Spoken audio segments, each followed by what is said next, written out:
All right, welcome to another edition of the BS sessions, man. Charles, what's going on tonight? Well, tonight is dedicated to my favorite music artists from my favorite band of all time. And tragic event happened December 8th, 1980.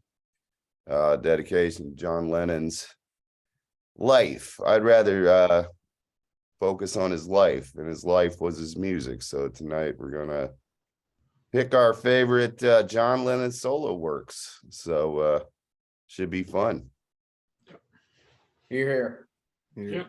It's gonna be great. All right, well, let's go to you, Edwin. What do you, John Lennon? Well, yeah, I mean, of course, so much has already been said. I'll just talk about my own personal connection. We share the same birthday, October 9. And you're a Libra too, aren't you, Mark? Aren't you? You're close? October what? I'm October 9, the 9th. You are? Yeah, aren't you like the same or like a day away? Yeah, we're both October 9th. I thought so. I thought me and another friend, I have another friend, Denny, who also shares the same day. It's weird. I've become friends with a lot of Metal Mike Tyler, same, I think he's a day after us. Yeah, my mother's October. Day before us, yeah. Yeah, so yeah, that's John Lennon's birthday, and it's what I call Alpha Libra. Like that's because you can't be more of an Alpha Libra than John Lennon. Like he's the ultimate Libra, and that's the time. That's like when the planets are all aligned. So we have a very powerful sign. I don't even know how much about the zodiac I buy into, but there's something there. There's something there because I can tell you. I'm an asshole and a genius, just like John Lennon, and I love that guy. Sometimes I wish I was more like Paul McCartney, but I know I'm a little more like John because I'm not a nice guy like Paul McCartney. Although Paul's not as nice as he acts. Oh yeah, that's John Lennon knew that about him too. He liked the guy Paul. I know you and I both know you're a cunt. You watch Get Back and you hear that audio, John telling Paul that he's now the leader of the band because he's taking control. So you're John telling that to Paul. It's like that scene in Young Guns 2. It's one of my favorite scenes when Billy the Kid turns to Christian Slater's character and he's like, "It's your gang." Where they're like surrounded by Pat Garrett and stuff. Yeah. Like, oh, you want it? It's your gang. That's let it be. Okay, you want the bad? Here, you put up with George Harrison and Ringo breaking up every couple of days. You want to be the leader? Here you go. But yeah, I love John Lennon. I will, and we'll get more into this when we talk about the songs. I'm not the biggest fan of his solo work. I do have most of his albums from the 70s, and there are some songs I love. I do like some of the albums. Actually, the period I like best is probably his least popular period, which is what they refer to as like the Lost Weekend. Yeah, when he kind of got away from Yoko's influence and he kind of got back to making catchy rock and roll again. Mind Games and Walls and Bridges, especially. That's my favorite John Lennon album, Walls and Bridges. Yeah, and I think he got really tuneful again, and he kind of like Beatle John was kind of returning. And I really love that album. And even on some of the earlier Plastic Ono band stuff and Imagine, there are some songs, and some of the songs did make this list I do love, although I never liked the song Imagine. Like, I understand it's an anthem for a lot of people. They appreciate it. But I always thought the message was like a bullshitty fake message from him. And I just think the song sounded like something John Lennon could have wrote that song, and he probably did in like 2 minutes. Like, I know it's just not one of my favorite songs of his. But in the Beatles, there's no question about it. John Lennon and Beatles, he wrote some of the greatest music ever. I think peak John Lennon is the White Album. I think those songs he wrote on the White Album, Happiness is a Warm Gun, Dear Prudence, I'm So Tired, Sexy Sadie. He was just in the zone on that album, especially. Glass Onion, Julia, so many amazing songs on the White Album, and which were really innovative. And you could hear like that, and some of the heavier tracks on the Plastic Ono Band album, you could hear the influence it had on like Kurt Cobain and Robin Zander, and a lot of artists later on. And yeah, he was an amazing guy, an amazing personality. And even if he was a big mouth asshole sometimes and contradicted himself a lot, I mean, that's what an artist should be. That's what a rock star should be. He's out there. He's a big personality. In a lot of ways, in the 60s, John Lennon was like the Kanye West of his day. Yeah. You know, he was saying things that were annoying people. You know, people were like, they were canceling John Lennon. They were burning his records, you know. Yeah, can you imagine somebody saying that he's bigger than Jesus Christ now? The thing is, he was being honest because they were. But that is like a kind of Kanye thing to say, like, hey, I'm bigger than Jesus. Like, no, John I wouldn't go that far. I'm just saying for its time. Kanye it was there, like obviously Pluto. Kanye, especially in recent months, has definitely gone off the deep end. But my point is, John Lennon was kind of the first kind of like almost clickbait, like hot take. He was kind of the hot take artist that said these really crazy, audacious things that offended a lot of people. And it was like he was really interacting with the public in a way that like past performers like Frank Sinatra and Elvis wouldn't have done, you know. And Bob Dylan was more interested in being cryptic and kind of mysterious. You know, John Lennon was the first that really liked having a conversation kind of with the people and the media. And he saw interviews as like an opportunity for self-expression, just like with his art. So it's very, very, probably, you know, he's obviously one of the most important artists of the 20th century. And he still resonates with people to this day. And his music still resonates with me to this day. So that's why I got to say to John Lennon, cheers. Can you let me interject just one thing on that before we turn it over? Yeah. I agree a lot with what Eddie said. And I kind of find today in the tone of this world we live in with the woke police after everything, it seems like it's really fashionable to bash John Lennon and pick out all of his inadequacies and try to re-cancel him a bit. And you know what? To me, that was the thing that always drew me to John Lennon. He was a flawed individual. He didn't hide it. Yeah. Usually just came out with it and said, I'm deeply flawed, just like everybody else. Was he a bit hypocritical? Sure, he was. Did he have some problems in his marriage and do some bad things? Yeah. Was he not always the greatest father? Yeah, but he admitted it typically and was very open. And that's what drew me to him. He seemed more real than even Paul McCartney, who was always pretty coy. Yeah. And always kind of keeps his laundry out of there. So I totally agree with what you're saying. But is that the real Paul McCartney? You know, Paul is dead. That's true. Yeah. Billy Shears. But I mean, it's just that's what drew me to him. He always seemed the most real out of the four Beatles. So yeah, I agree 100%. All right, Andy, what do you think about it? Yeah, well, John Lennon is my favorite Beatle. He's also my favorite solo artist. Okay. You can see it in his music where Paul's songs were a little bit more fluffier, a little bit more, I'm not sure which way I'm trying to go here, but with John Lennon, he was a true songwriter because he wrote what was going on in his life. You listen to his albums, you can see the path of his life that he took and he put in his music. He was one, I don't want to call him a confessional songwriter, but he really did write a lot of what was going on in his life at the time. And he did not hold back. Starting with with his solo album, Plastic Ono Band. Yes, the Plastic Ono Band. It's not my favorite album by his, but there's no other album like that with the subjects that he's talking about. He's singing so much about himself, about what he's going through. And, you know, when the Beatles broke up, he really loved the Beatles. Those were his brothers. That was the family he never had. He was hurt when it was over. It really was. And it shows in the music. And each album shows different steps that he took in his life.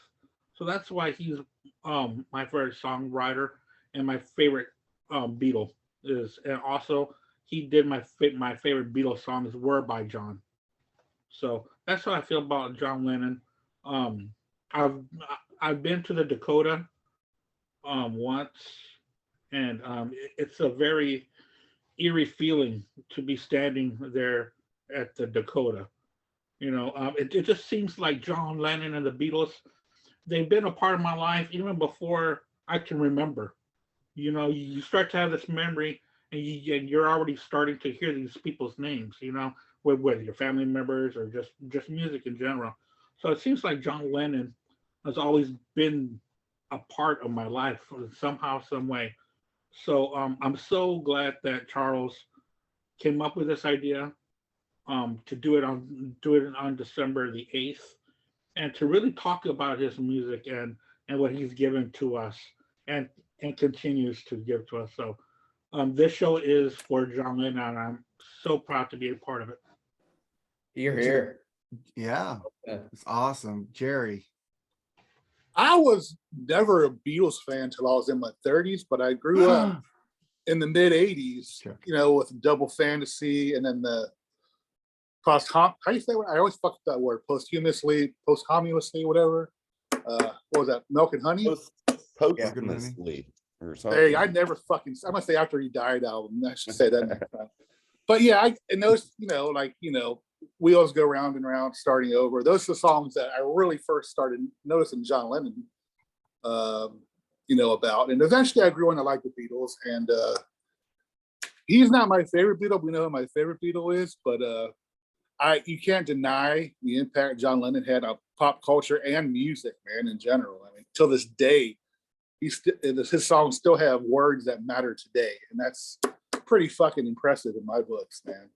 So, yeah, I don't remember, I know we're not going to talk about his death, but I think I was watching that Monday night game. I can't remember when I heard it, when Howard Cosell called it. I remember my mom being really upset about it, so I guess we must have watched it. I didn't realize at the time I knew him, but I didn't know how big he really was.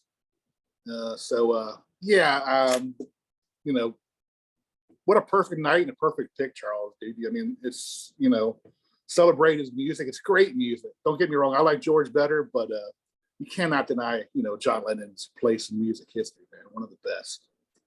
So, Yeah. Cheers to Mr. fucking Lennon, dude. Cheers. Here. Well, Charles can't drink. He was fucked up like 5 hours ago. Yeah. I was gonna ask if he wanted to do it, but I didn't think everybody else was home on time. So Oh, it's I his would idea. have. I would have. So. But the Beatles, man, John Lennon Beatles. The Beatles were the first album I got. Sgt. Pepper's Lonely Hearts Club Band with fucking my favorite song on there was Lucy in the Sky with Diamonds. One question, Mark. So when you were 12 or 13 years old, you were a Beatles fan. Yeah. Okay. No, 77, dude. Okay. When I was 7, I got the Beatles cassette, and I've told the story before in Foreigner Double Vision on 8-track. I love both of them, man. So I love Foreigner. I'll see them whenever they come around, but I want to get Ace Frehley tickets because he's going to be here, and so is Y&T again. So fuck that, dude. Ace isn't fucking worth it anymore. He doesn't give a shit. Dude, his band is awesome though. Yeah, that is true. He doesn't. He just sits there. Don't get distracted, Mark. I'm getting distracted. All right, yeah, I love freaking the Beatles. Paul's my favorite Beatle. John's my number 2. George is my 3. Ringo's my 4. No love for Ringo, I see. Well, Ringo's one of the best drummers of all time. I put him in a separate category on that. Singing wise, you can only hear fucking Octopus's Garden so many times. He's in one of the best movies ever in Caveman. Oh, God. Caveman. He's the best. Love that best actor of the 4, in my opinion. Oh, yeah. Yeah, he definitely had the best comedic timing. That's why they featured him a little bit more prominently in the movie, because the other 3 guys just weren't really that great. Actually. Yeah, did you see Give My Regards to Broad Street? No, I never actually saw that, but good soundtrack, horrible movie. Paul was very awkward on screen, and John too, which is surprising because they're like both hammy kind of guys, but they, for whatever reason, they just didn't click with cinema. But Ringo did. Ringo had a quality that clicked. I wanted to say about if we're talking. We should do the breakdown here. Yeah, in the Beatles, John and Paul are neck and neck. Really, I'm a Lennon McCartney guy. I don't like to have to pick the two. Like, we can go album by album. Like on the White Album, I go John, Abbey Road. I'd probably give Paul a slight edge. Like, you know, but overall, Lennon McCartney, definitely. Ringo's always been my 3rd favorite musically. George is my least favorite, although I do like George and I love a lot of his songs. But personality-wise, there's no question Ringo is my favorite. Absolutely. Personality, Oh yeah. Ringo just seems the hilarious. coolest. He's the guy you'd have a pint with, you know. He just seems cooler than the other guys. You know, John would just be kind of obnoxious. Paul would be kind of fake, and George would be kind of sour. You know, Ringo would be the guy that'd be kind of a lot of self-deprecating humor. Definitely the most approachable of the four. Definitely the most approachable. And I always liked him the most in interviews and stuff. I like Ringo a lot. And he had a surprisingly good solo career for a couple years, for like the first 2 or 3 years. Ringo's albums are pretty good, actually. The No song. And I love Photograph. Love Photograph. That's one of my favorite songs. Photograph's great. I'm the Greatest, which John Lennon wrote. Great song that you wrote. You know, my favorite solo Beatles song is It Ain't Easy. I love that. I love a lot of Ringo stuff. He did a good country album too, in the early 70s, but good stuff. But yeah, John Lennon's funny. Solo career, I'm a Paul guy. I prefer solo Paul to solo John Lennon. I agree.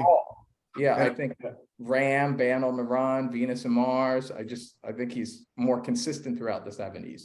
But in the Beatles, those two guys were like neck and neck, in my opinion. Well, I just wanted to say I agree with you on Imagine, Edwin. You don't like Imagine either? No. I know that's another song. No, I want to be like, I don't know. Do you know anyone that really loves Imagine, like as a song? Nobody talks about. They talk about Paul's solo career. You don't really hear people talk about John, so this is a good thing we're doing. Yeah, but Paul's solo career, his albums were 50-50 to me. I really love his first wave. His first wave, I do think, in their own way, are just as expressive as John Lennon and just as personal. Like the first McCartney album, Ram, Wildlife, Band on the Run. They're all dealing with the breakup of the Beatles and his life and domestic bliss and stuff. I do admit, once Wings kind of took off in the mid to late 70s, then he became kind of more of a slicker kind of pop artist. Still great songs, but he was less personal. But I do think in his early albums, he was in his own way just as personal as John Lennon was. In fact, those albums are like having conversations with each other. Like in some cases, literally, like Ram and Imagine, they're trading shots and you know they're like talking to each other through their album. Yeah. All right, man. So before we get into, we're picking our top John Lennon songs tonight. Before we get into that, let's get into the BS now. We had to have a long beginning because we're paying. Also, I want to say Dimebag Darrell. He died on this date the same way like John Lennon died. So I'm going to send it around. Charles, I'll start with you on Dimebag Darrell. And it's we have to do dimes on his birthday, I guess, or something, or next year do this for him. And then I saw today that Razzle from Hanoi Rocks died on December 8th in that car wreck. All violent deaths on this date, man. It's like just a bad day, I guess, in rock and roll history. And it's, it's crazy. And it happened in my home state too, which just really, really sucks bad. So, but obviously we didn't all feel that way, and we're all pissed off that that idiot did it. And the same with Mark David Chapman, who's sitting rotten in prison. And it's always fun to make fun of Yoko and stuff, but she does the right thing and always makes sure that dude does not get that probation and make sure her voice is heard, because he doesn't deserve to see the light of day for what he did. Hearing. Yeah. So obviously it's just, I know I love Pantera. I don't know. I'm pretty sure most of us do on this panel. So it was a horrible day. Absolutely horrible day. Yeah, we could not go and not talk about Dimebag Darrell a little bit. It's what just do you think like about Edwin. Well, I mean, the last thought on it real fast is with the Lennon thing. I was in first grade. So at the time I was way too young to really understand what was going on. I heard about it. When Elvis passed away too, though. So that was, both of them I saw that stuff, but it didn't affect me till later. Right. Oh shit, yeah. It was all on the news. I remember that, but with Dime, it was, that was somebody from our world, and it was just the worst way too, in front of all those people, and on stage. It was just in front terrible. of his brother.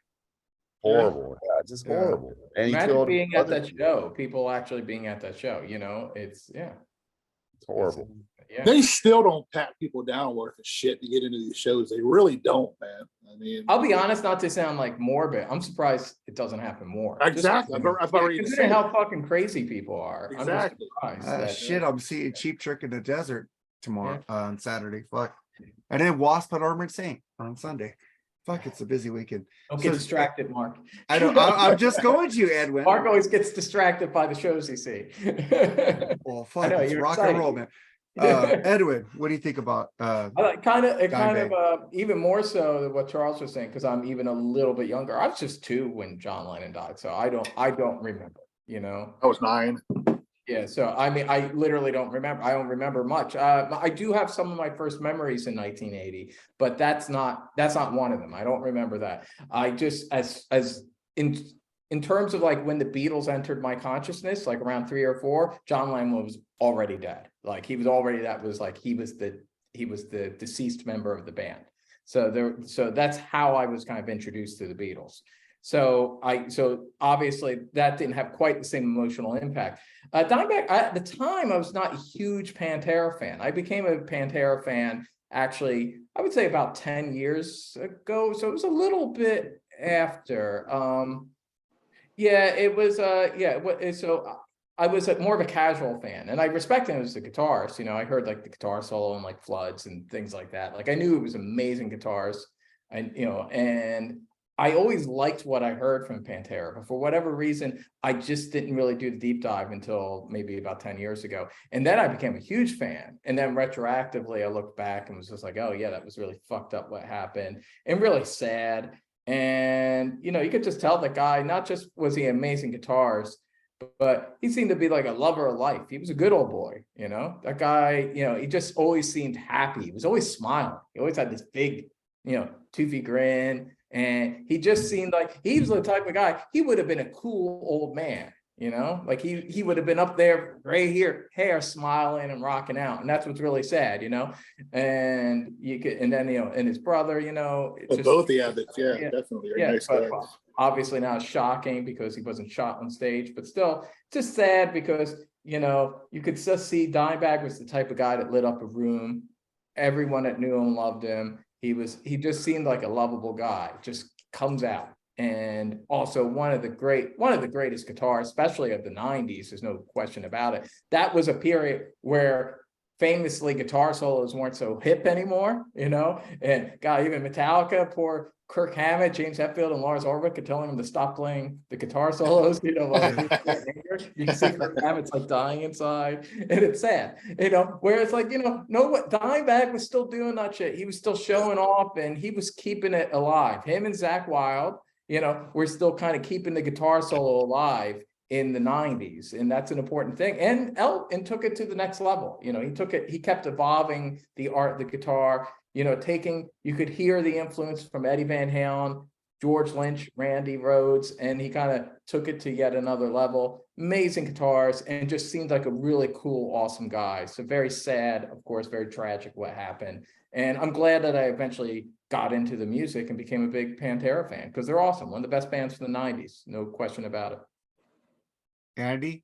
Yeah, when it comes to Pantera, living in Texas, I saw them at least 3 or 4 times. They were just so exciting to see, especially Dimebag, because you knew that solo was about to come up. You just felt it. And I remember I was in a plane coming back from Vegas when I had heard he had passed, and it was really shocking because I had just, he had started Damage Plan with his brother, and Pantera had broken up, but being in Texas and Pantera being from Texas, that band was just so important to me, even though they played a little bit heavier than I liked, but they had melody and those solos. You couldn't resist those solos.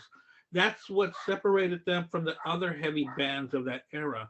It wasn't just one big, long, loud, aggressive song. These guys had melody. They had the solos.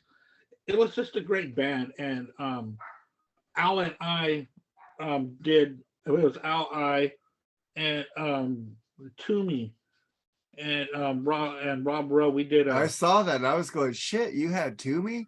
I'm Yeah. jealous.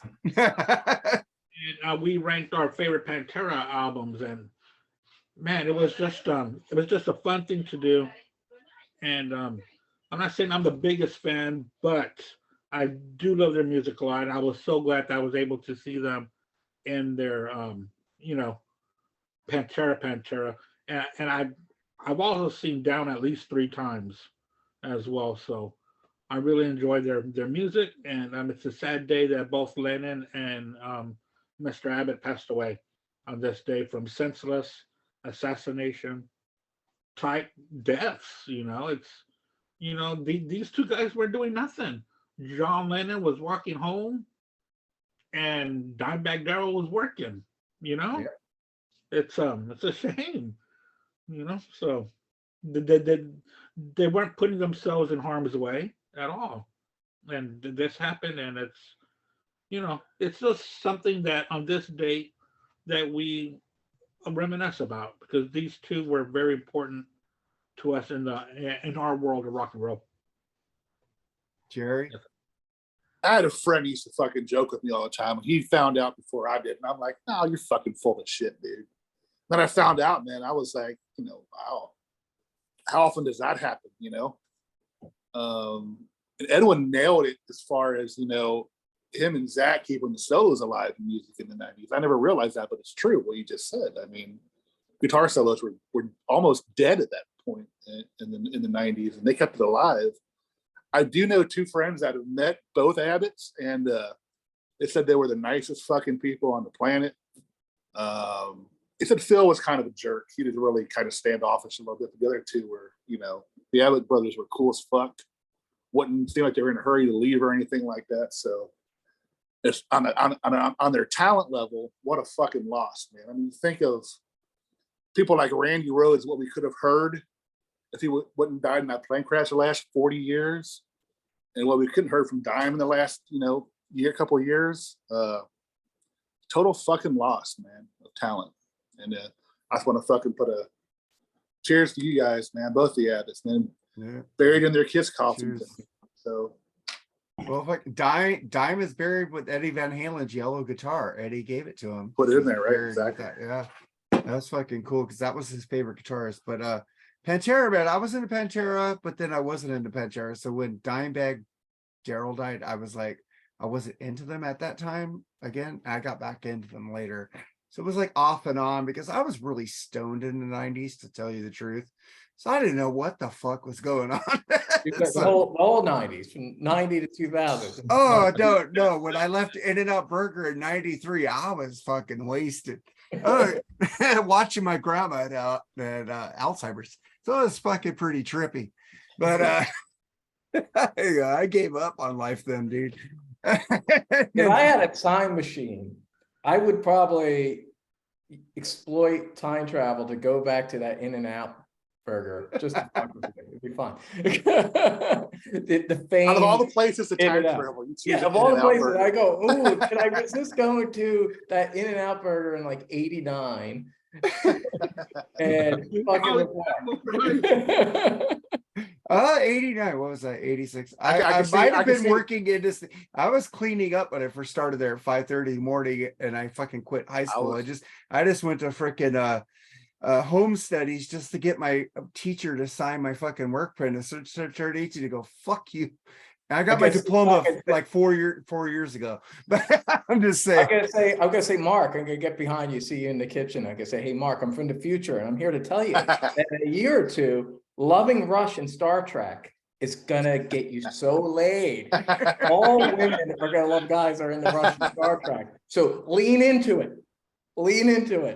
Gain a little weight. They like that too. So that's what I would do. All right, man. I love Pantera. James West, got to give James West a shout out. That guy is the biggest Pantera fan I've ever met in my life. He rules. Get better, brother. But let's get into some other shit, man. Let me get a little rant before we get into the other bullshit. I said, I was watching that Dio documentary, Dreamers Never Die on Showtime. Really fucking great fucking documentary. And I found out that fucking Ronnie James Dio wanted to sing in We Are the World. And they told him no. Because he was metal. Doesn't surprise me at all. Fuck you, pop star elitist. Fucking, he would have the only comparable singer in that fucking group was fucking Darrell Hall, and you fucking would smoke Darrell Hall. I'm just saying it right now. Fuck you, We Are the World. Fuck you, Michael Jackson. No disregard for that. Hey, but that's why you. Prince, you know why Prince is awesome. Another reason why Prince is awesome. You'll like this, Mark. You know, he was asked to do it and he said no. He was the opposite. They said Michael Jackson, or someone said, hey, go do We Are the World. And Prince says, nah. And they go, come on, why not? And he said, you know what? I see poor people in the street in Detroit. Are we gonna give them money? You know, that's what he said. Awesome. Yeah, it was Minneapolis. He said, I see poor people every day in Minneapolis. He said, are we going to take care of them? He said, you know, nothing against Africa, but I'm looking out for Minneapolis. If you're going to sing a song about Minneapolis, I'll take part. Not fuck off. That's what he said. Yeah, but fuck We Are the World and Band-Aid. Well, dude, that's Michael Jackson and Quincy Jones. Can't blame everybody. Fuck them. Dio asked to be in it. He wanted to be a part of it, dude. Is that why Dio then? Is that why Dio then did the heavy metal? Hearing Aid. He did Hearing Aid because which was better. So it ended up being well, good. yeah, We Are Stars. Come on. And Don Dokken was talking. You guys got to watch his documentary. It's fucking amazing. I haven't seen it. I want to watch. I'm not going to ruin what these people said about him then. I watched the Ralph Vieira one, but I haven't watched the Showtime one yet. So it wasn't a priority for me, but I will watch. Don Dokken, Jeff Pilson, all these people are talking about how good Dio was to the fans. That they would try to get him on the tour bus, and Dio said, no, I gotta talk. And a guy came to him 10 years ago and goes, oh, my dad's sick. And then 10 years later, he sees that same fan and goes, hey, did your dad get better? What the fuck? What a great man. Okay. That guy needs to be celebrated. Fuck you, We Are the World. And fuck these fucking hippo Christians. Yeah. Fuck them people, man. Fuck these hippo Christians. That's right. Listen, the truth is, if Dio was doing We Are the World, he would overshadow everyone. That's what I said. We are the world. Really. Children of the rainbow. And he started doing all this shit. He'd probably sit there and tell Quincy Jones he sucks. Mark. Fuck that. Everyone would be like, what Dio, the fuck? oh, come on, Mark. Dio's so nice of a guy. He would never have said that. I know he would. You guys got to watch the documentary. I don't want to ruin it for you. Prince did supply a song for the album, though. He did. He did a cool song called. I don't know any other song off that album. Oh, there's lots of good songs off that album. We Are the World's the weakest song on that album. But but then I got the vinyl. I haven't heard it yet. There was I got it for $1. The other one was better. Sorry, the Bob Geldof song. Oh, fuck Bill Geldof. He's the reason Michael Hutchins is dead. Fuck that guy. Does that dollar go to Africa? But We Are the World. Yeah, that's it. Yeah.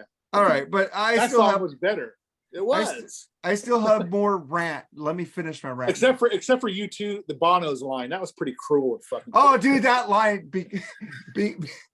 I've said this before. I said, thank God it's them instead of you. I know. What the fuck? It's fucked up. But let's get to my rest of my rant. I love Bono, by the way. Fucking the hippo Christians get on Michael Sweet because he took a picture with King Diamond. And then today he wrote that people are getting pissed off that he doesn't play churches and he plays with mainstream bands. I go, you guys read the fucking Bible? It says to be among the people. So he's separating himself, going to a fucking church. So he's being wrong. And he fucking took a picture of King Diamond where they talked about fucking bees and whatever. You know, that's fucking cool as fuck. I don't like King Diamond, but I thought that was fucking cool because he's acting like a real Christian. Yeah. I was gonna say Michael Sweet. Yeah, I'm not a religious person. But Michael Sweet is a real Christian, man. I mean, he really is. Doesn't judge, doesn't tell you what to do. I mean, sometimes he voices his opinion a little bit on his Facebook page, but not much at all. But he seems like, you know, what Christianity is all about, what it's supposed to be about it. I don't know if he's a charitable guy or not. I don't know, but you know, he seems like he does it right. I'm not religious, like I said, so it appears he does it right. Yeah, in my opinion. I'm not religious either, but you know, I know a thing or two about a thing or two. I know Jesus Christ hanged out prostitutes. He liked the underdog. He knocked down a bunch of palms and said, Yep. hey, I don't like these churches and temples. He was a fucking revolutionary. He didn't like that shit. But of course, most, as you would call them, Christians. Jesus hung out with the sinners. Yeah, they're not reading. They're not reading about. Yeah, the or Bible. else it's They don't Jesus know Christ about even more. Jesus. Yeah. Yeah, they God's don't- keeping the party going by turning water into wine. Fucking A, dude. Yeah. Looks like he's Fucking filled up hippie. Edward's He was glass a tonight. dirty, swarthy hippie that got down with people. He got down with people. Yeah. Jesus was awesome, man. But I'm just saying, I hate these people. Judge not or be judged yourself. You're judging Michael Sweet. What Bible you're reading? You're not reading the same Bible we are. You fucking idiots. Sorry, man. Jesus would hang out with King Diamond. He'd look at it. I know He's an interesting guy. I should probably talk to him, find out what's going on. Jesus hung out with the sinners. He didn't hang out with the boring people. He Yeah. didn't hang out with the Pharisees.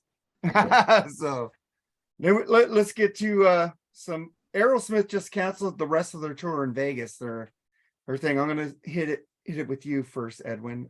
Steven Tyler's getting really sick, I guess. Yeah. Listen, say as 70s Aerosmith is one of my favorite bands of all time. They were the first band I ever got really into on my own. So I have a very soft spot for Aerosmith. As you also probably know, I've not been a real big fan of at least any, studio output from the band in I don't know, over 20 years. But they always seem to bring it live from, what from what I've seen and heard. But this kind of falls in line. Listen, I understand that there's no way that Aerosmith wasn't going to keep playing, but personally, I thought the day when Joey Kramer was not able to play, they should have stopped. Because that's one thing that made Aerosmith special, was that it was the 5 original members. That was something that made them a little classier to me. So even if I wasn't so crazy about their studio stuff, I always respected them as a live act that was preserving the 5 original members. And then they did that thing where they keep going, and they kept going without Joey Kramer. And I was just like, you guys had a perfect streak. You could have really ended with just the 5 original members. So I kind of just checked out on them after they did that. I was just like, you did Joey Kramer rotten. You shouldn't have continued. A little like Black Sabbath, but what they did with Bill Ward.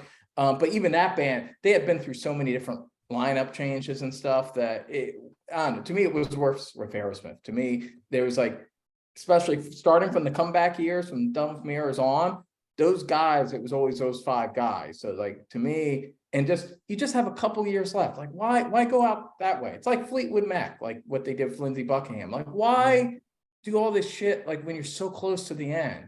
Just Right. Just wrap it up. Do it with some dignity. And now obviously they can't do it without Steven Tyler. I guess anyone, it was Steven Tyler or Joe Perry. It's just Keith Richards and Mick Jagger, those 2 guys. And the best guitar player is Whitford. So yeah, but they'd go on without Whitford. I'm convinced of it, even though they shouldn't, obviously. But I feel like they probably would have plugged someone else in there. As long as old soccer moms saw Steven Tyler and Joe Perry up there, they would have been fine. And it's sad because they had a good run there as those 5 original guys. And Steven Tyler is very old, so he's up there. I don't know, what is he, 80 or something? He's up there. I mean, because he was in a band in the 60s. He was older than the other guys. Yeah. I think he's 76, I think. Yeah, he's up there. So, I mean, I don't want to be grim, but Steven Tyler's going to die. But he already lived several decades more than John Lennon got to live. So, I'm not going to be sad when Steven Tyler died, because the guy had a fucking awesome life and he lived old, and to me, he made the band, he kind of ruined Aerosmith and he made the band go too long. 74. 74. All right, there you go. He's not too old. Okay. I think Sammy's I hope he lives older 5 than more years, but he needs to stop. The Aerosmith needs to stop. It's not the same band anymore. They played without Joey Kramer. So I don't know. That's my little Aerosmith rant.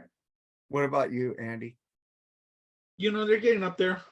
And, this just shows it. They had stopped because of his pill addiction, but he was pill addiction because he's old and he's breaking bones and shit. So, I just think it's time to hang it up, I didn't know he was 74. Good God, man. He's a frail. Dude, I'm telling you, man, they're all getting up there, dude. They're getting old. It's going to be a lot of death happening. Sammy Hagar's older than him, and he moves around. really good. So I don't know. He looks Oh, younger. there we go with that He- horse I will shit. say this: he looks young. Steven Tyler looks older than everyone. He looks Yeah. like if he Yeah, he does. flew in his direction, he'd fall apart. I just wish he'd get rid of that stash, man. Oh, that's horrible. But, Him and Anthony Kiedis. Yeah. But I really think it's time that Aerosmith did hang it up. I mean, they've already cemented themselves as one of the greatest bands of all time, one of the best rock and roll bands of all time. I mean, there's nothing more to prove, you know? So that's my take on it. Charles, what's your take? You gotta still try to outdo Kiss. You know, that's what better Well, at least thing. they're not using backing tracks. Yeah, yeah. You had to bring up fucking Hagar too. God Well, damn, I'm it saying ruined he's great older. All I conversation. said that he was older. Yeah, shit. I will give him that. He probably does look better than Steven Tyler. I guess. Yeah. You Yeah. know, But Steven Tyler still has his voice, man. So does Sammy. Not as good. Steven. Did he ever have fucking one? prime Did voice. Sammy ever have one? Really? Whatever. Let's not get into Sammy Hagar hate tonight. Come on, let's move on. Brought him Steven up. Tyler. No, Aerosmith. man, that's You brought him terrible. up, Mark. Well, Yeah, because I you said brought he's. him up. I know. I fucked up. My bad. no, My but bad. Yeah, I agree. I But agree. Steven Tyler did have a great voice. Even his voice is still great. So, Yeah. but I agree. I think Ozzy should retire. personally, And I every think time I saw him live, when he does Dream On live, I'm like, oh shit, is it going to be good when he gets that high note? But he fucking nails it all the time. he's right, and that's part of what makes me so mad with Steven Tyler, because he still can actually do it. Like, why weren't there Yeah. like 10 great 70s style hard rock Aerosmith albums in the past like 20 years? Like, like people would have loved it. Well, People yeah, would have loved they if kind of did built it. albums like Rocks. It's him and Joe Perry's fault because It's a hit machine. Brad Whitford has been quoted saying when they made music from another dimension, he goes, let's just write the songs, the five of us, no outside songwriters. And they both said, no, we want to get a hit. And they brought in the fucking Carrie Underwood to fucking do a song. It didn't work. Yeah, it's just like, why do you care about that? Just do legit fucking rock records, They're You're done. rich as fuck. Why do you want Yeah, you don't need more money. Just be cool. Yeah, just be cool. Yeah, they jumped the shark People when they be did. cool. I don't want to miss a thing, in my opinion. Oh yeah, That ruins everybody. I Bring, don't hate the song, but it's not an Aerosmith song. the kids Somebody bring else- it up at if work. Air Supply I don't want to miss a thing, and I go, that's not an Aerosmith song. no, If Air Supply did it, I would probably like it more. You know what I mean? But that song sucks. I don't like it at great, all. good movie, but a terrible song. But no, about Steven Tyler, man. It's like like we talk. Album that I really We talk paid about this. We talk about this every week about these guys getting older, man. And we're going to see a lot more death, and it's going to suck, man. It's going to get worse. Yeah. But here's the thing.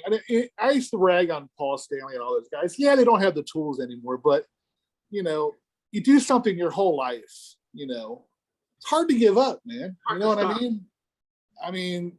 Yeah, but these people are rich. They can have really cool hobbies. I understand everything you You can said. have makes cooler sense. hobbies than those people. Well, Ozzy said he wants to die on stage, so Everything you said makes sense, Edwin. But I'm thinking, if we take our favorite things and we're told can't do it anymore. Would you accept that or like that, man? I mean, I don't know.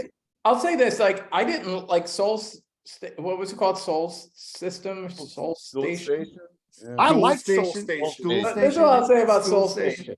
Yeah, Soul Station. This is what I'll say about Soul Station. It was horrible. It was like, it made me laugh out loud. But I respected it. That's the thing. It was He did songs that he laugh could sing. funny. I laughed out loud funny, but he was really singing. You could tell he was really enjoying it. And he's just like, yeah, I'm some older Jewish guy singing some soul songs. It felt real. It felt real. That's what it felt like. It felt real. We're not doing the whole clown show. It felt real. It was, I thought it sounded bad, but it was real. It was real. I respected it more. And I was just like, you could tell like that's what he really wanted to be doing.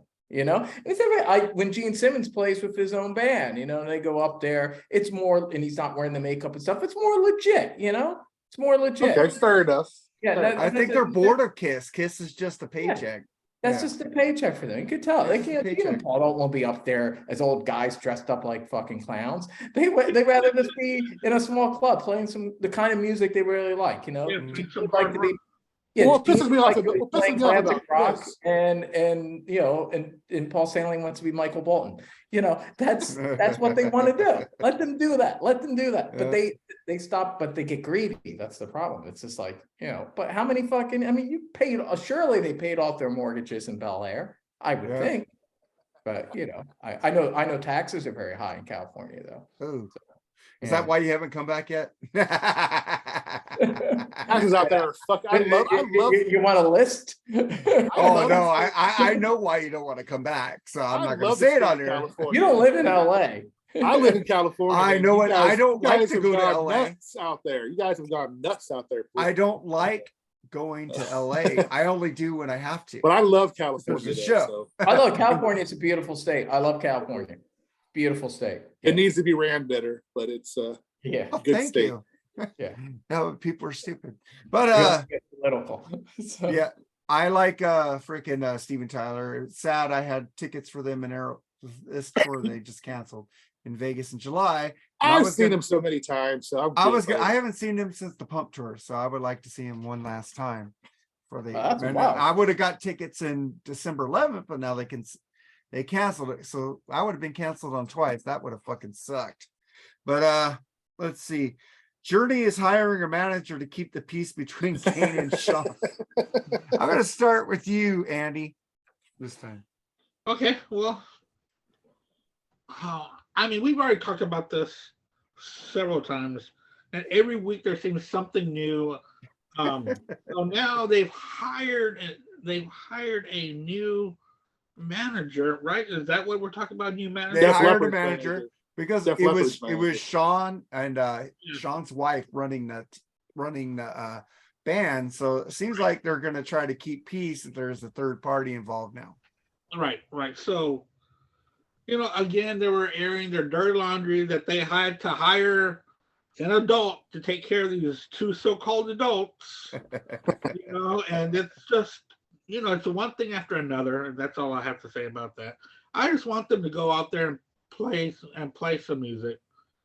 I feel sorry for Arnell. He's a good guy. I mean, he's doing okay. I mean, he was living in the streets in the Philippines when they found him, so he's happy. But I hope they don't like put him in the middle. But Charles, what do you think of it? Man, I'm not so tired of talking about Journey. Well, we have to continue it because every week there's something new, you know. Got to leave the fans informed here. Yeah, I know. And be informed. As long as that Kane guy's around, I'm not interested. Bring back Raleigh, man. I think, like, I agree with Decibel Geek. They think that Kane is probably the sane one in this, and that Neil Sean is just overspending, and Kane is calling him out on it. So Kane might be the sane one in this battle. I fucking doubt that, dude. It's fucking Neil Sean. Have you seen Neil Sean's freaking lavish lifestyle? He's charging it to Journey and not so it's his fucking band, dude. I don't care if it's 50-50. No, it's 50, but you don't charge personal expenses to your band's corporate account. Oh, Jonathan Cain didn't do that? Right. No. Okay, sure. They limited his spending and he got mad. How do you know that? Because he's come on, man. I don't know. I'm just trying to be devil's advocate. What do you think about the Journey drama again, Edwin? Well, what do you think? I want you to tell me what I think about it. What do you think? It's stupid. Take a stab in the dark. It's stupid. And like old men should stop arguing with each other. Yeah, old people should stop arguing with each other. You get nice. Stop fighting. It's your time to get together and reminisce. All right, man. Yeah, they go out. I mean, they should just fucking shut up and play. They still sell out arenas wherever they go. So they still got a good product people want to see. So shut the fuck up and play, dude. You know? Either that or bring back Raleigh. Everybody wants Raleigh back. That's undeniable there. Dude, that Journey Through Time band was awesome. You saw them? No, I would have loved to have seen it. I've seen a lot of videos from it. Yeah, that's cool. Nobody plays where I'm at, dude. Some cover bands. Last band I saw besides fucking Lita was fucking Fleetwood Mac cover band. Yeah. I mean, that's how little fucking music we get. And they were good, but I was gonna put in Taylor Swift fan Sue Ticketmaster. Fuck that bitch. Oh, But I'm taking that shit out. Respect for John Lennon. Move past that one. You move past that shit. Then let's get into some Judas Priest manager says KK Downing seemed out of his depth at the Rock and Roll Hall of Fame. Really? I thought he did good, man. But she said after that he seemed out of his depth, that he was nervous up there. That Judas Priest. Well, this is the manager. He talked some shit about her. This is one of the reasons why he's on Priest. I mean, he'd made two mistakes. He badmouthed the manager and Rob Halford in several interviews, and a woman and a very awesome but still gay man. They're gonna take, they're gonna hold a grudge. Can't just do that. He fucking Rob and this manager are pissed off at KK, and they're never gonna forgive him because he talked shit about them in the press. And this is the same manager. So that's what that's about. Like, yeah, he's up there. He did a good job, but it doesn't matter. She's going to say he did a shit job because she still remembers the things he said to the press. And they don't need him. Plus, he takes, it's a little cut of less money, without KK, So they get more money without him. And you got a manager and a singer that are holding a grudge. So, that's just the sad truth about it. Yeah, listen, I love if KK was in the band. But, I'm hoping that maybe there's a scenario where KK's Priest opens up for Judas Priest. That's actually, to me, would be the best scenario, because then you would get like 2 full sets of Judas Priest songs, and they could alternate different songs. Why would you want to open up for a band that you helped found, though, dude? That's kind of fucked. Yeah, it's not. Yeah, fucking Alice Cooper opens up for fucking Motley Crue. Oh, dude, don't even go there. Let's save that one for next week. Yeah. I'm dumb because I would stay through Motley Crue and Def Leppard, but that's okay. You mentioned the pre-show in the Hall of Fame. The most disappointing and scary thing about that was how bad Glenn looked, man. Holy shit, he looked frail, man. It's sad. He's had what, Parkinson's or Parkinson's? Holy shit, did he look? I haven't seen him in a while. So you've seen him on stage, but I haven't seen him in years. So that was kind of a shock to me to see how frail. Yeah, he came out both like 2 times. Both times we saw them together. Yeah, LA's like he didn't come out in Ontario, but he came out the 2 times. Man, that was, like I said, somebody hasn't seen them in a while. Wow, that was shocked. Yeah, he's got the Parkinson. Although he still looks better than Steven Tyler. Andy, what do you think about it? Well, just he made some mistakes, but man, he looked great and he sounded great. Yeah, he was jamming with them, and he looked like he was really enjoying himself. Him and Richie were going together. You could tell Richie wants him to be. Richie wants him to be in there. Yeah, I'm pretty sure this manager's been hearing from fans and shit. Well, let's get KK back. He sounded great. Let's get KK back. So she talked shit and said that he didn't look good up there. You know what I mean? I thought they did great up there. He looked fine to me. It was exciting to see him up there. It just looks weird, even though his replacement right now is doing great. I mean, the 2 albums that they made with Firepower and Redeemer and Souls, man, Richie Faulkner, right? Yeah, but I like that KK's Priest album too. So let me tell you. I do too. Yeah, yes. Yeah. If you had Richie and KK on the same album, god damn, that'd be awesome. Those 2 guys would fucking kill together. It'd be great. They looked. Richie's like biggest influence is KK. I mean, he even dresses like him. It's almost borderline Peter Criss, Eric Carr, Eric Singer, Peter Eric Criss. Singer. Yeah, Eric Singer, Peter Criss, Fake Freely, Cheater Chris stuff. It's not quite there. It's close. He is playing to be, and he's got long blonde hair. So it's close. It's flirting with that. I'll say that. It's flirting with him pretending to be KK. But it's not entirely there. Like they do, So that's what I think about. I think that she got pissed off that everyone's saying how great KK was, how great KK looked. Let's get KK back. I don't know. All right, man. Manager holds a grudge. I agree with all of you. And the thing is, just remember, Richie Faulkner is also, George Lynch is his father-in-law.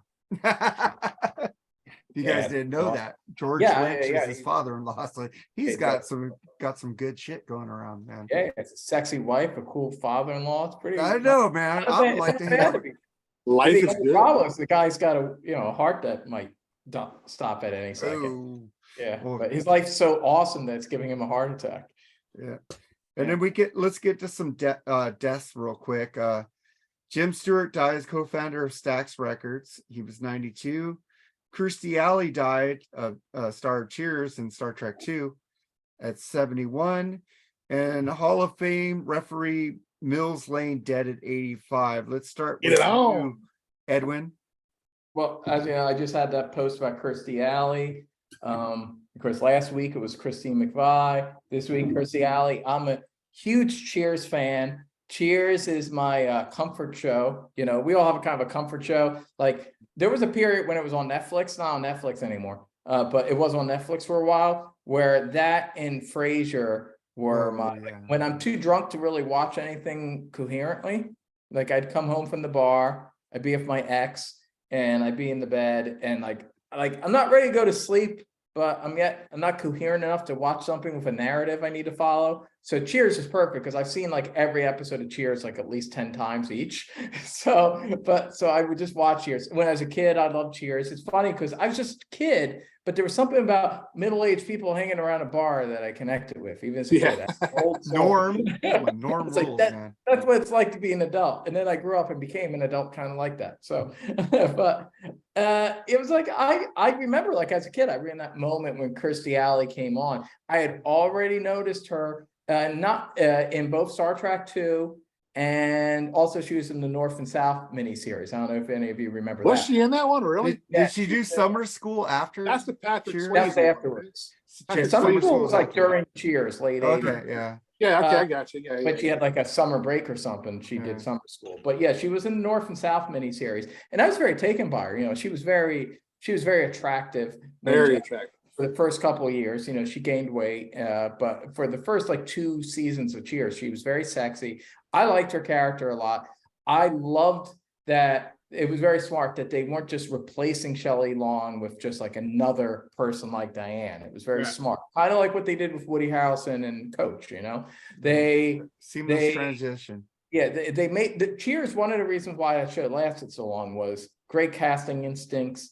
And they knew how to transition things. They knew how to adapt things. The way they just organically allowed Kelsey Grammer to grow as a character on the show. All that stuff was great. So I have a lot of fond memories. So to me, I associate her mainly because of Cheers and as Rebecca Howe. And people tend to talk about Shelley Long and Diane more. And I do love the Sam Diane period. But I don't know. I'm more of a Rebecca guy. Like I said, I like her. I think she's a little funnier, more likable. I thought she was a very likable character. And also she was in the Look Who's Talking movies. And yeah, she was like a crazy Scientologist, but she seemed like a cool person. She thought what she thought, you know, she didn't care about offending people. She was just who she was. She was authentic. But to me, the main thing was that she was Rebecca Howe. I love that character. She's probably I would say my 3rd favorite character on Cheers. First was Frasier, then Sam Malone. Then probably Rebecca 3rd. I really loved her character. I love how she went from being like this boss bitch in the first season to last season. She's totally crazy. She's like a train wreck. And her last line is she's marrying Tom Berenger, who's a plumber. And she's like, I'm marrying a plumber. And she starts crying. Holy shit, that was Tom Berenger, wasn't it? Fuck. It's been a while since I've seen that show. She ends crying about the fact that, because in the beginning, the first episode, she's gunning to marry a rich man, and by the last episode she's resigning herself to marrying a plumber, and she's just ruined.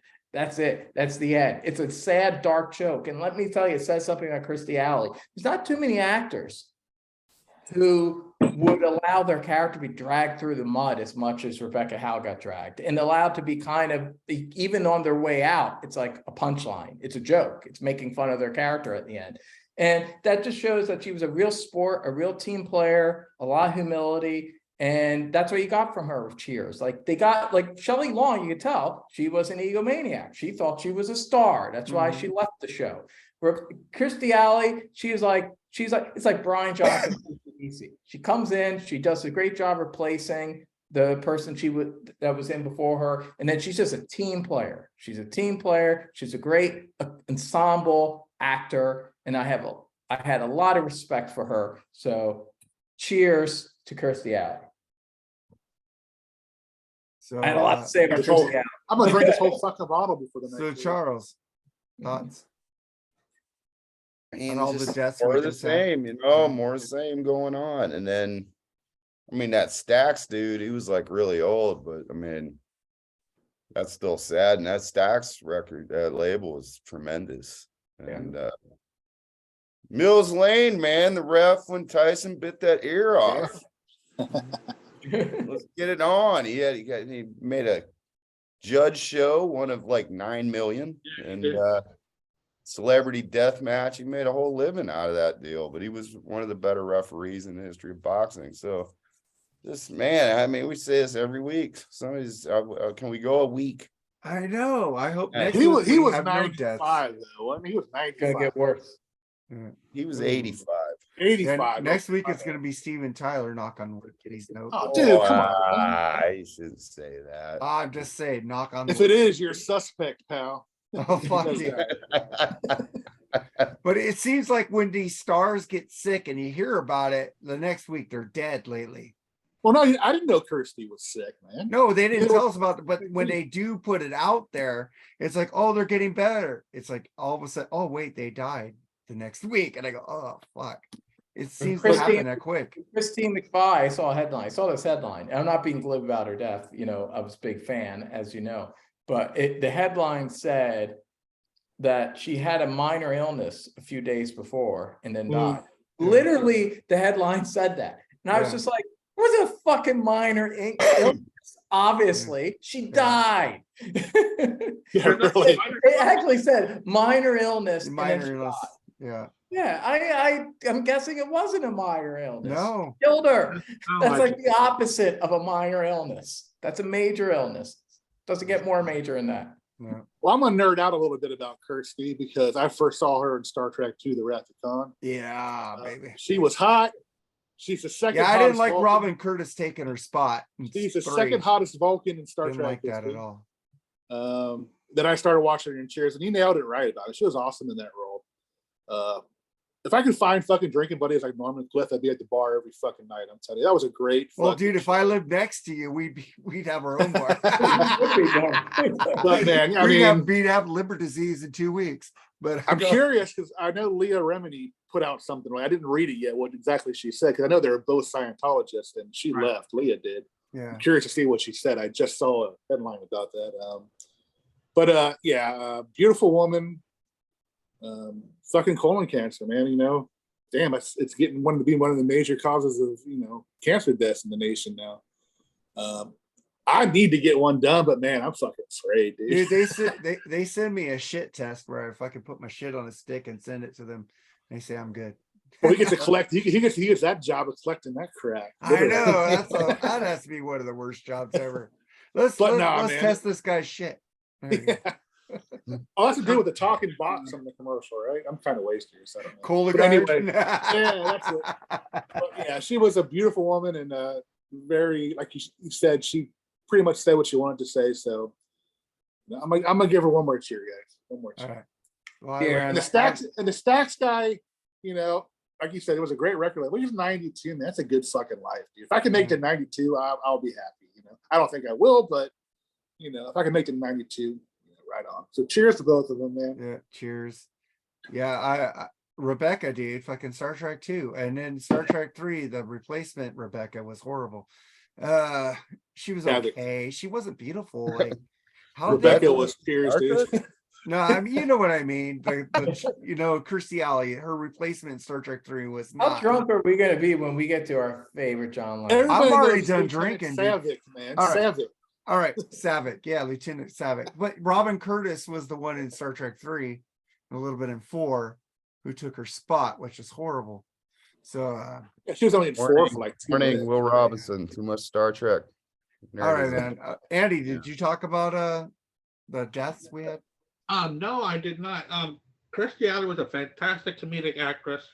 I loved her in the movies that she came out on, But one of the movies that was not mentioned was Madhouse.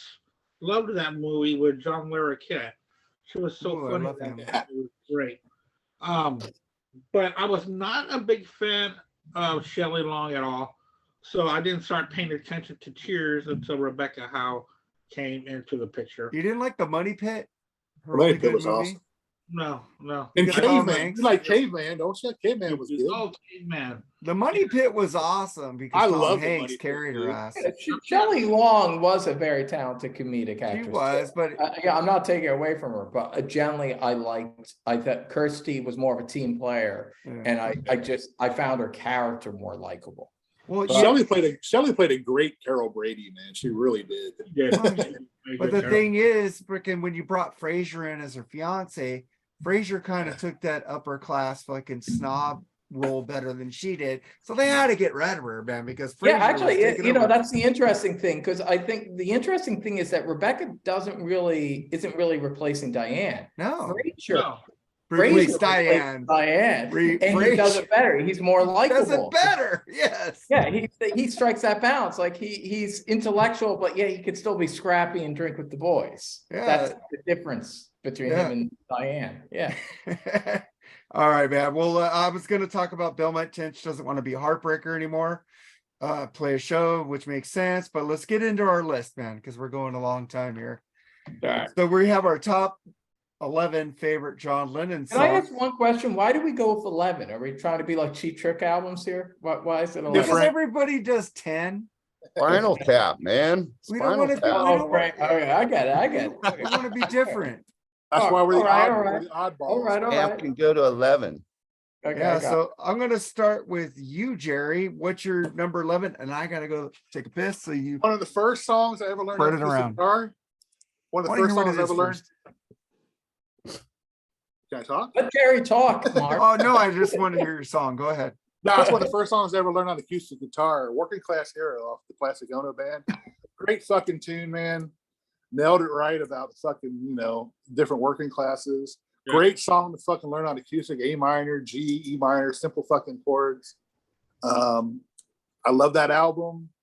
I love the song, and I wanted to put it higher, but there's so many other better songs I like from him. So, like I said, this is one of those lists where 5 through 11 could be any one of them, but my top 4 are pretty much the same. But that's how I'll start out with Working Class Hero.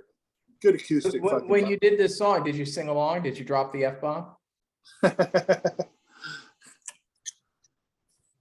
Well, you have to, man, when you fucking play the song. Dude. You gotta do it. Like I said, it's a real cool tune to play on the guitar. Charles probably knows he's a big Beatles fan, don't you? Oh yeah, I'm sure Charles knows that. So what do you think of that? What's your number 11, Charles? Off of Milk and Honey.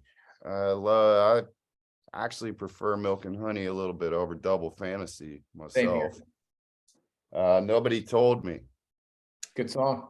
And I love that line. There's UFOs over New York, and I ain't too surprised in it. And it's very clever lyrically. I thought it was a return to form with the wordsmith. Well, he was a wordsmith, that Lennon. Definitely. I think he was I agree with definitely with Eddie, and I think Mark. I do think McCartney's solo work was a little superior to Lennon, but I actually had a hard time making this list once I really started looking at these songs again, and like ranking it was almost that was a headache for me. But nobody told me from Milk and Honey. Yeah, I think it's just a really great song. I've always loved it, so that's my number 11. Good choice. What about you, Andy? On me, I wasn't too sure that we were going to be ranking these songs. You just however you want to do it, dude. Yeah, I mean, I don't know. Yeah, I think Mark just said make an album, but I ranked it. So yeah, I just ranked my favorite 11 songs. Yeah, so I did it in a ranking order. Yeah. So I did mine in an album form, a compilation, and in chronological order because like I said before, that his songs were about his life. So all these are almost in order. So I'm gonna start off with The Ringing of That Bell, man. Mother. It's a badass song. And also a really good performance by it is by the band The Roots. I saw them do a performance of Mother, and Yoko was in the crowd, and man, they really gave their heart and soul to that song. And I know that a lot of people say bad things about Yoko Ono, but man, John and Yoko loved each other, and I mean big time. I mean that was true love between them two, and they as long as I don't have to hear her sing, I'm good. I have no problem with it. So Mother starts off my album. So who's All right. next? I'll go next. All right, go ahead. Wait, it's one of the more famous songs. 11 is Mind Games. Beautiful song, beautiful pop rock song. This is kind of what I was talking about when I felt like I said, like during this, I would consider like the Lost Weekend period. Right. Mind Games and Wall and Bridges is like kind of the return of Beatles, John. And Mind Games isn't the most consistent album. It kind of drops off in the second half, but it starts off really strong. I think the first 3 songs are all very strong. 2 of them made this list. And Mind Games is a beautiful production. He produced it on his own too, which is very impressive because you listen to it and it sounds like a Phil Spector production. And it's like John Lennon on his own was able to kind of emulate a Phil Spector production when you listen to it. Cool sound. Yeah, it's like very impressive. Like I was like, wow, no one ever talks about that. So John, kind of like Paul McCartney, you know, he could produce, he could play a lot of instruments. He was just as tuneful. It's funny because I do think nowadays people kind of put Paul McCartney as like he's the songwriting genius and he's the virtuoso, and John Lennon's about what he has to say. It's like it's about the lyrics and the message of John, and with Paul, it's like the melody and the music.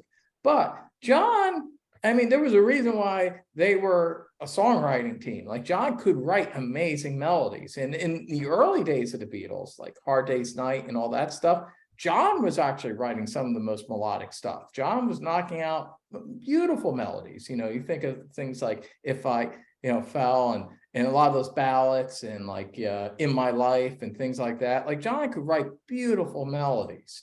And Mind Games is just it's a simple, beautiful melody with a haunting, surreal production. And it's a unique song. It's very Beatle-esque, but it's very unique.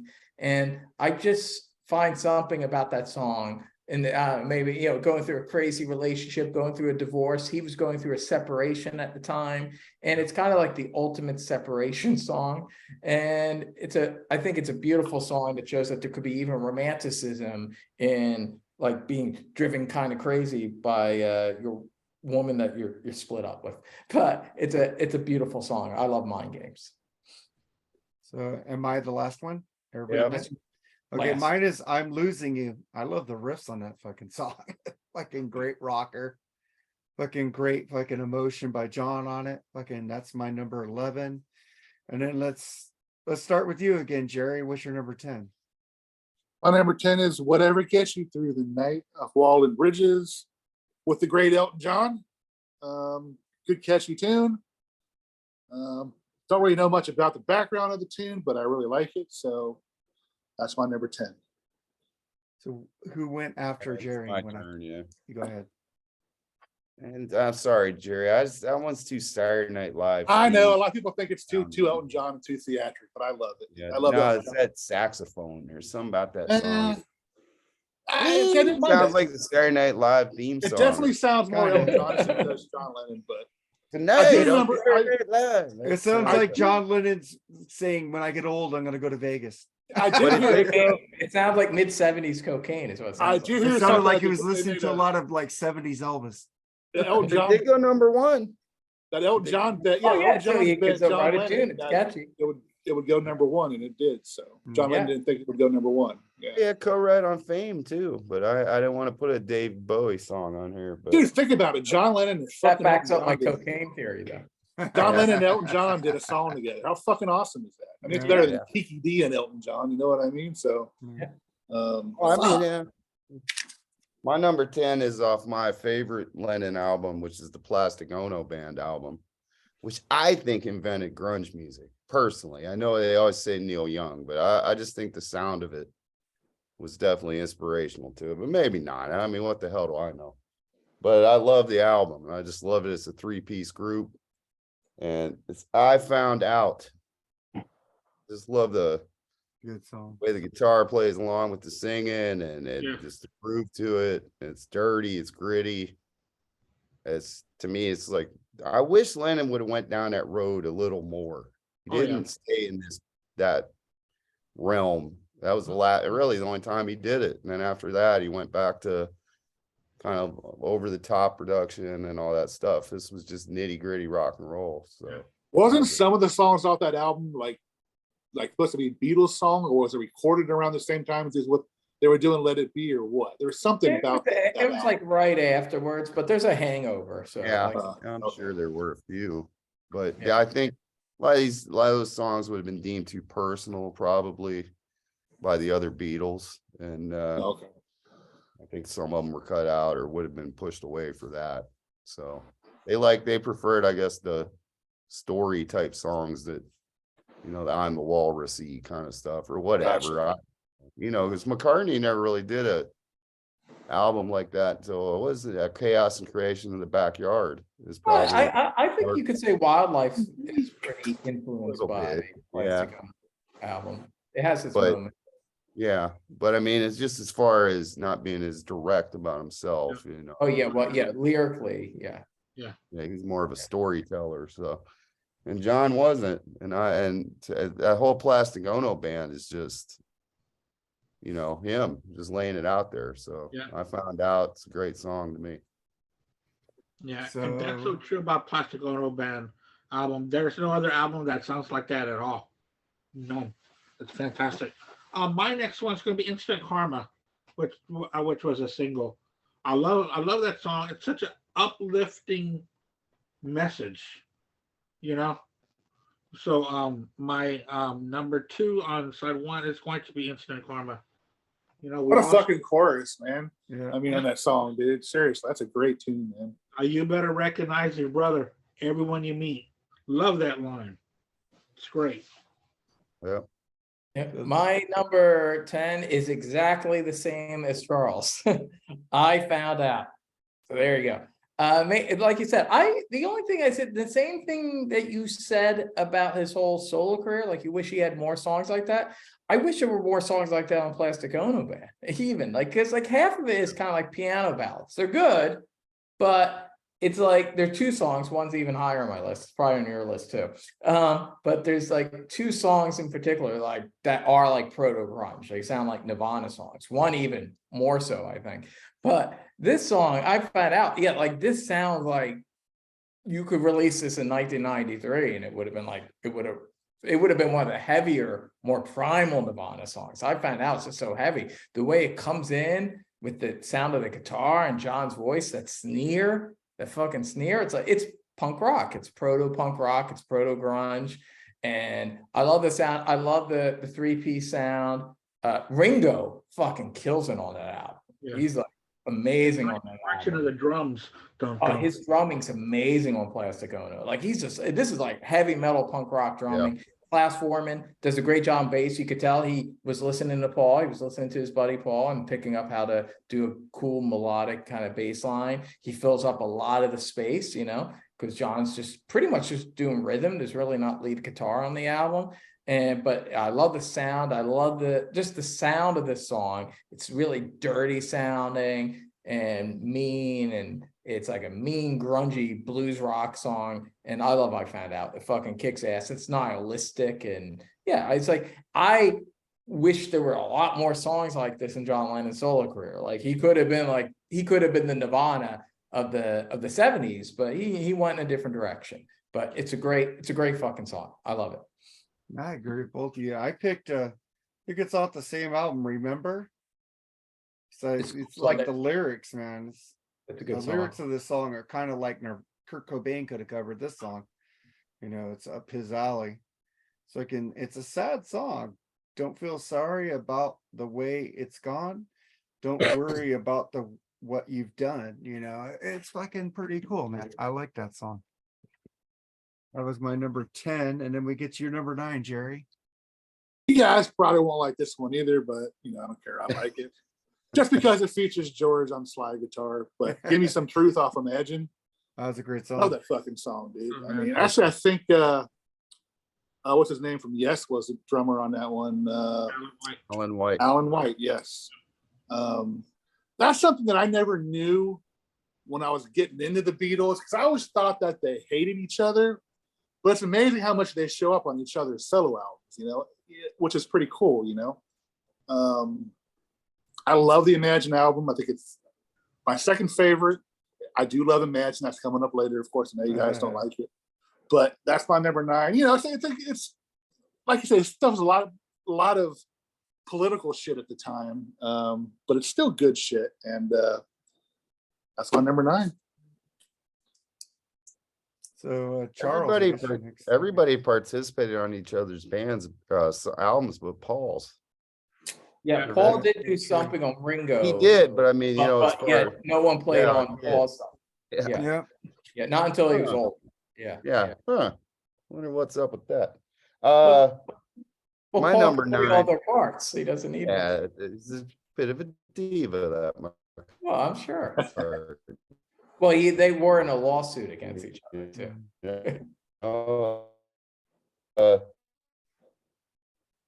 You're bringing 9. Yes, on it. You're back. All right.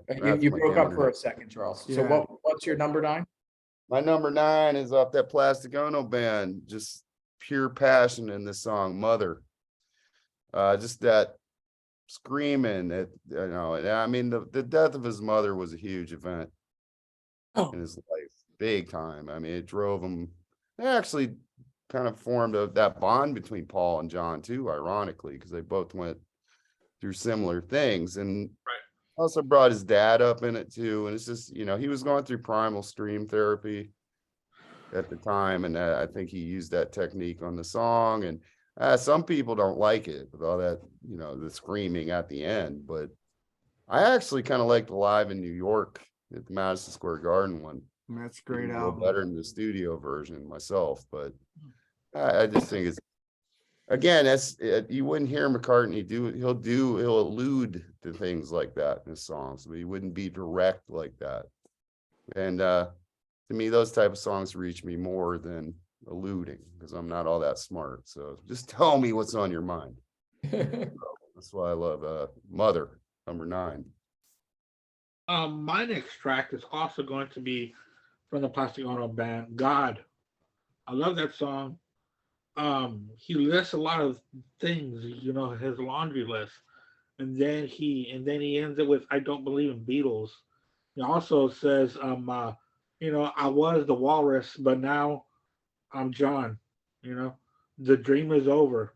The Beatles are over. The dream is over. So my friends, you must carry on. It's just those lyrics are just. It's like your friend talking to you. It just gravitates you. So God is my number 9 track. Good choice. My number 9 track, it's a song I used to think was a little slight, but over the years I really grown to love it. And again, you'll see, like, I do tend to like some of the more melodic ones, but I also really like the lyrics. It's from the Imagine album, Crippled Inside. It's my 9th favorite. I've grown to like a lot of country music, a lot of 60s and 70s country music. And this is a little bit of a honky tonk song. It's a little bit of a country song, a little like something the Rolling Stones might have done, like Let It Bleed or something. Has a little bit of that quality. And it's just really tuneful. And I like, again, you hear a little like Beatles John in it, where it's like sardonic. It's acerbic, but yet kind of fun. The way that he would slip in some dark lyrics into a song that sounds fun. Like Crippled Inside sounds like a fun little song, but if you listen to the lyrics, it's the opposite. It's not fun at all, and I like that. And again, I wish there were more songs kind of like that in his solo career, where he was kind of playing with this, like he did in the Beatles, like where there's that play of the song's catchy, but the lyrics are really dark. But really love Crippled Inside. Great guitar work, great sound, and it just has a nice little country swing to it. So there you go. that piano work on that song is fantastic. It's got that upbeat. Yeah. Yeah, it has a nice shuffle to it. Love the piano. It's great production. It's a great song, great melody. Yeah, and then I get to my number 9. I think it's off Walls and Bridges. Nobody Loves You When You're Down. Down and Out. I get a great fucking Down and Out. Yeah, it's a fucking great song, man. I like it when he's like getting fucking all pissy, getting all moody. I like John Lennon when he's moody. I didn't like Kurt Cobain as much when he was moody, but I love John Lennon. That song rules. And then we get to your number 8, Jerry. Well, this was originally number 9, but I thought it would be too much of a of a cliche or whatever. But number 9, Dream of Walls and Bridges. I think you wrote that about a dream you had. Just a random dream, it's got a good flow to it. If I could write a song about every fucking dream that I had that good, shit, I'd be in the Rock and Roll Hall of Fame by now. Do you really want to be there? Yes, I would. Okay. It depends. But yeah, I love the way that song flows, dude. I love it, man. It's got a great fucking flow to it. And I like Walls and Bridges. It's not my favorite album, but there are some good tunes on it. And that one probably is my favorite off it. So that's my number 9. Then we get to Charles. Number 8. Number 8 is number 9. Number 8. Yeah. Charles, you're 8. My number 8's off Imagine. And he showed McCartney how you write a proper diss track with How Do You Sleep? Again, McCartney alludes to stuff in Too Many People. And then actually 3 Legs is about the other 3 Beatles too on Ram. That's another diss track, but Lennon just came out with it. And actually, I guess the lyrics were even worse than that. But Ringo, George plays on it. Yeah, Ringo was actually in the studio too and told John, hey, that's enough. Don't put all that in there. So he buried his soul a bit in that song, but they were still innovators at that point.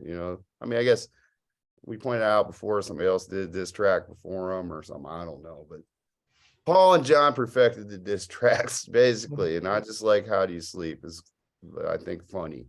It's actually funny in retrospect. They were the Liam and Noel before Liam and Noel. Yeah. But he was more direct with his message, so as usual. So it's typical John Lennon. So How Do You Sleep? I love that song. The only thing you did was Yesterday. That's all. Damn, he was just talking shit throughout the whole song. Just amazing. And really, you can tell that he was hurt as well at the same time, My next track is also going to be off of Imagine. Give Me Some Truth. I love that song. It's a little political for the Nixon era time, but it's a really cool song. I love the music, and of course he was he gave his side of his political stance. He always did, even if he stepped back sometimes, or sometimes he did put his foot in his mouth, but that's the way he was, and that's the way he lived, and he kept on doing it throughout his life. So Give Me Some Truth is my next track. My 8th track, like Jerry, is number 9, Dream. It's I didn't even think about how it just missed 9. I wasn't even thinking about that.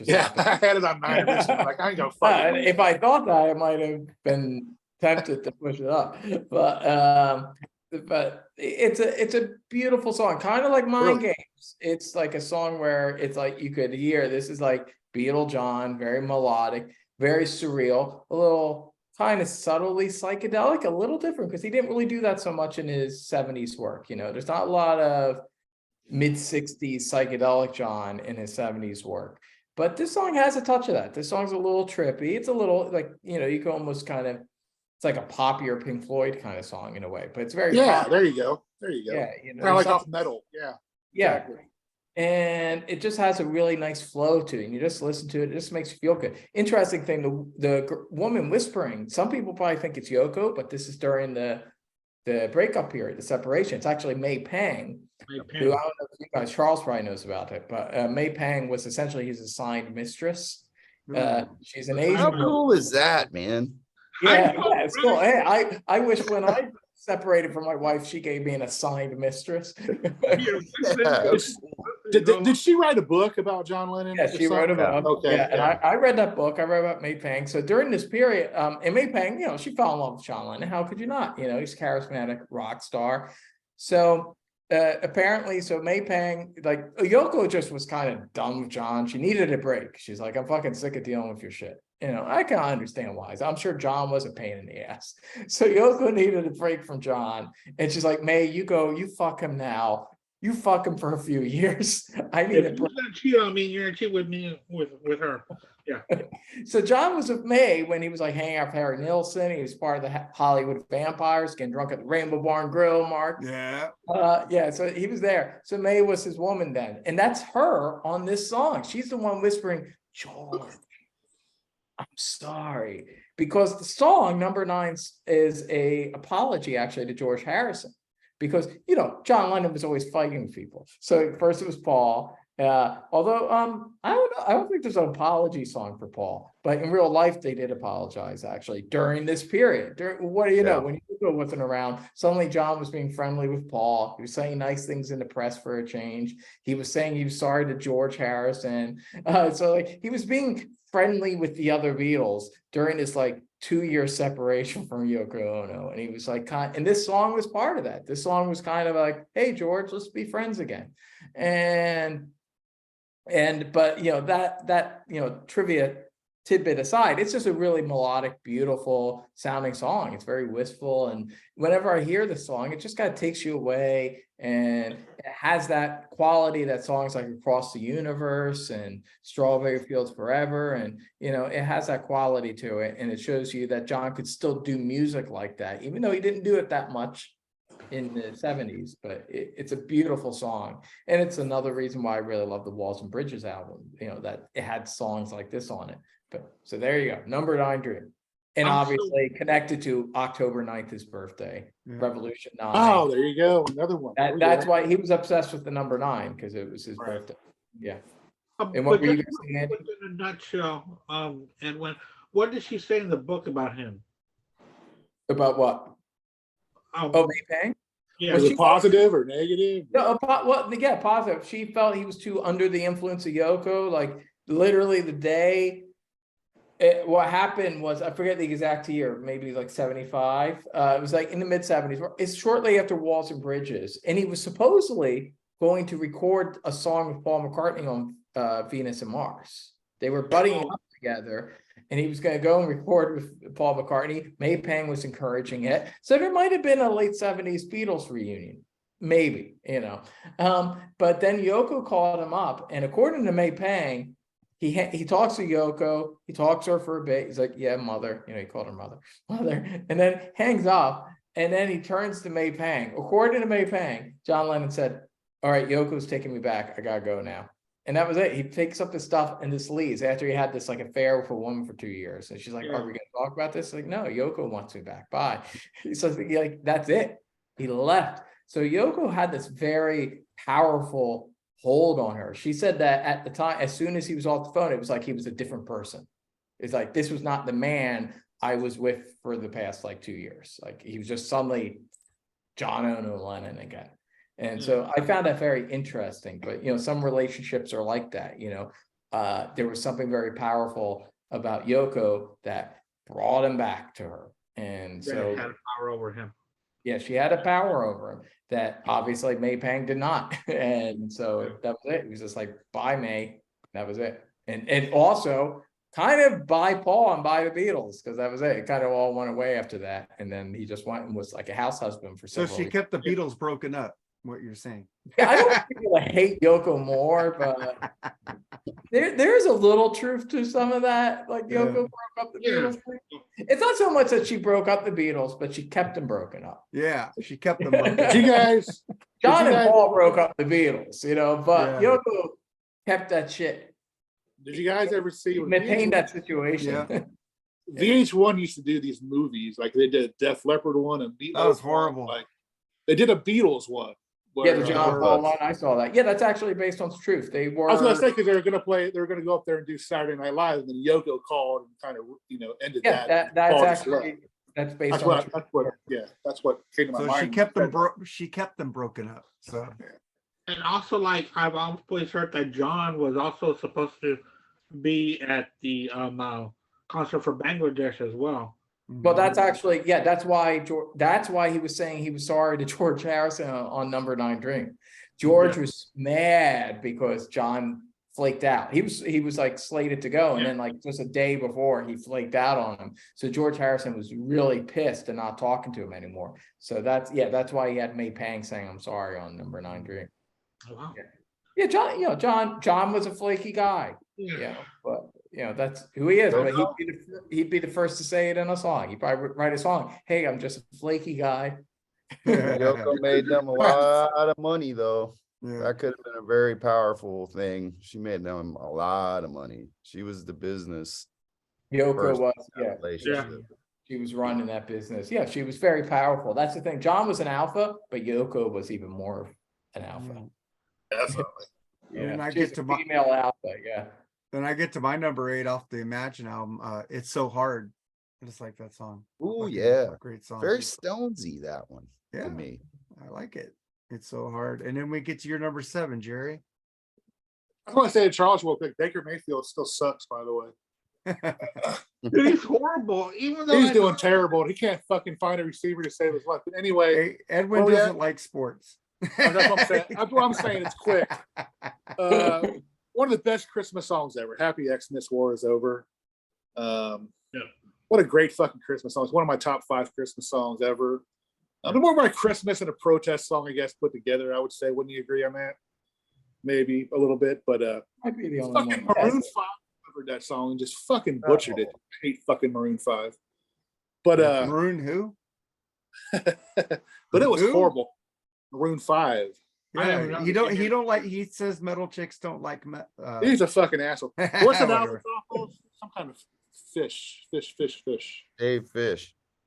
Shaved Fish. What fish? Shaved Fish. It's on the Shaved Fish compilation. It was a single. It wasn't on. Yeah, I had that CD. Okay, gotcha. But that's a great fucking tune, man.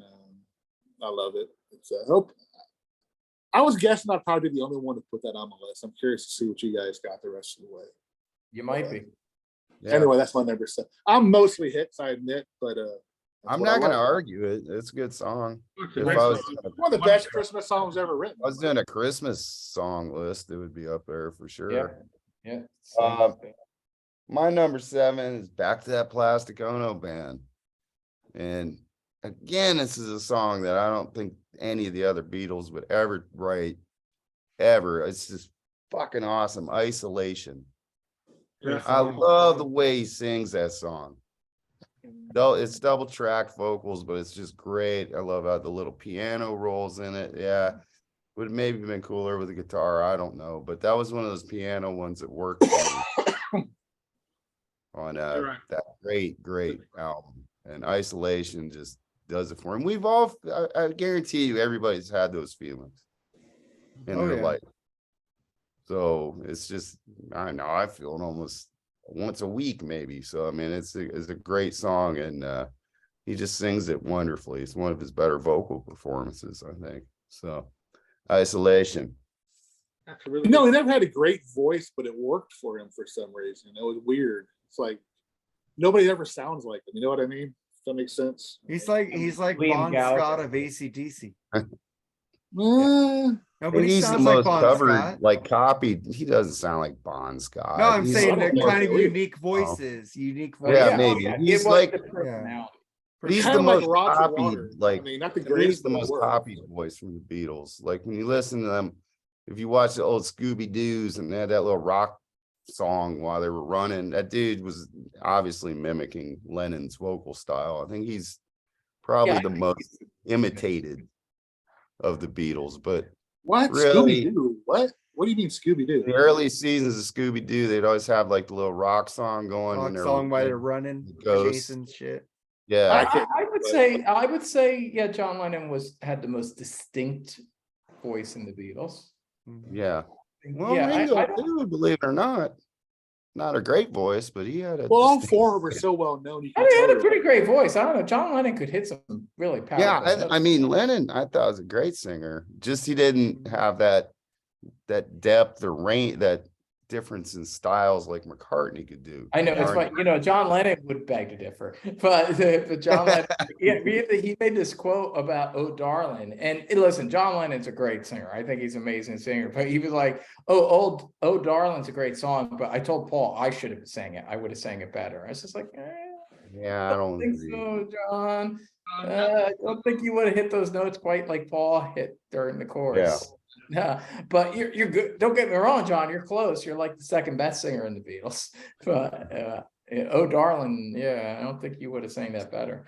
He sang "Isolation" really, really well. I think it. Oh, it's amazing. He holds that one note and it kind of hangs over the piano. Great production too. Great Phil Spector production. Yeah. Amazing. Okay. What do we got next here? Andy. Andy. Yeah, mine is "How Do You Sleep" off of the Imagine album. That's such a great track. We talked about the dissing already and the hurtful lyrics that he said about Paul, but that's my next song. "How Do You Sleep." All right, my next song is actually Jerry didn't think anyone else would pick this. I don't know why. I would think this is probably one that everyone's going to pick. Give Me Some Truth. Give Me Some Truth. Really? I thought nobody would pick that one. No, I thought everyone's going to pick this. I would have had it, but I thought everybody would pick it. No, Yeah, everyone but Mark. My dad wore that album out. That's how I know. I had to put that line in. So It's like listen, it's not like I ever have an urge to really listen to it a lot. It's definitely a played out song for me. But if I'm listening to it, it's just like when I do listen to it, it's like, yeah, this is one of his best songs. I mean, it's again, I do tend to like the songs by noticing a trend here that I like. Generally, the songs that sound a little more Beatle-esque. But yeah, George Harrison's guitar line right there is this awesome slide solo, and George Harrison is making the song sound a little more Beatles, but it's got great melodies. It's great. To me, this is like wipes the floor with Revolution. You know, I do like that electric version of Revolution. That's a good rocking song, but I was never a big fan of that acoustic version on Revolution 9. And I really like this. I like the melody. I like the message. It's political, but it's kind of like it could go, I mean, you know, it's just about hating hypocrisy, hating the bullshit. You know, to me, it's not specifically has to be any political party to get behind it. I mean, yeah, he said Tricky Dicky then, but Tricky Dicky then is not necessarily Tricky Dicky now, if you know what I mean. I'm just saying that it's just. I absolutely understand what you're saying. Yeah, it's just about like just being pissed off at the system and the establishment at your time period. That's what he was doing then. And we could still feel this way now. And that's the thing. To me, it's a very current song because, you know, we're filled with so much bullshit and lies and all these different narratives. And everyone has to go, you got to go and do your own research to find out anything anymore. You know, there's a period, I can only imagine what a man like John Lennon would think now. You know, it's like George Carlin. You think, what would he think now? Like, now, he'd have a field day. Yeah, it's just like you literally have to go. You can't just take anything by face value. You can't. Someone tells you something, and then you got to go and fact check. You got to go check Wikipedia. You got to check things. You got to back things up. You got to be your own. Everyone's got to be their own, like Woodward and Bernstein. We all got to like do our little checks and stuff. Yeah. And John was saying this back then in the early 70s. So I can only imagine what you think now. But he's just like, just give me some truth. There's just a lot of bullshit going on. The establishment, the media, and even he was bringing in he was talking about Paul as well in the song. He was just talking about a lot of people that he thought were fronting and weren't just telling the truth. And it's just really, his singing's great. He's got that nice snot kind of proto-punk kind of voice. And it's got great melodies and hooks. And yeah, it's one of his best songs. I love Give Me Some Truth. I agree with that, man. That's a great song. Then I get to my number 7. I'm picking a live track because I like the live way better than the studio. Live from, his New York album that came out after his death. MTV showed a lot of those videos. They showed Instant Karma a lot from that show. But I'm picking Cold Turkey live because I love the live versions a little bit more sped up, a little more like groovier. I think it's fucking great. I love Cold Turkey Live. That's my number 7. And we get to your number 6, Jerry. My number 6 is off Milk and Honey. Like I said, this is the era I started knowing John Lennon, and it's Nobody Told Me. The song was all over MTV. I really liked it. It had cool videos of his life, going on the same in that video. Like I said, it was played to death on MTV. Great album, and it's one of my favorite songs, and it's my number 6. I don't really know the background of it too much. Except that Nobody told me there'd be days like these. Everybody could say Grand that days in their life. indeed, baby. Yeah, it's like everybody has that. Nobody told me there'd be days like these. Great lyrics, man. But yeah, it was just an MTV staple back then. It was a good tune. Yeah, you heard him and Yoko dancing and shit. Yeah. So, Charles, Yes. you're number 6. My number 6, you touched on it earlier, but I prefer the version off the collection Once Upon a Time. I'm Losing You with Cheap Trick as the backing band. Nice. I way prefer it over the Double Fantasy version. So that's I think a very hard to find collection now. It was like a little bit of the box set that came out. It was just select cuts, and it's not on the box set, the Cheap Trick version, but the video's out there on YouTube. So I mean, I like the Double Fantasy version too. It's okay. I mean, it's good enough, but I really do like the one with Cheap Trick. So I'm Losing You, Cheap Trick version, which Yoko made that go away because she felt Cheap Trick was outshining John too much on the track. And it's a damn shame because it was great.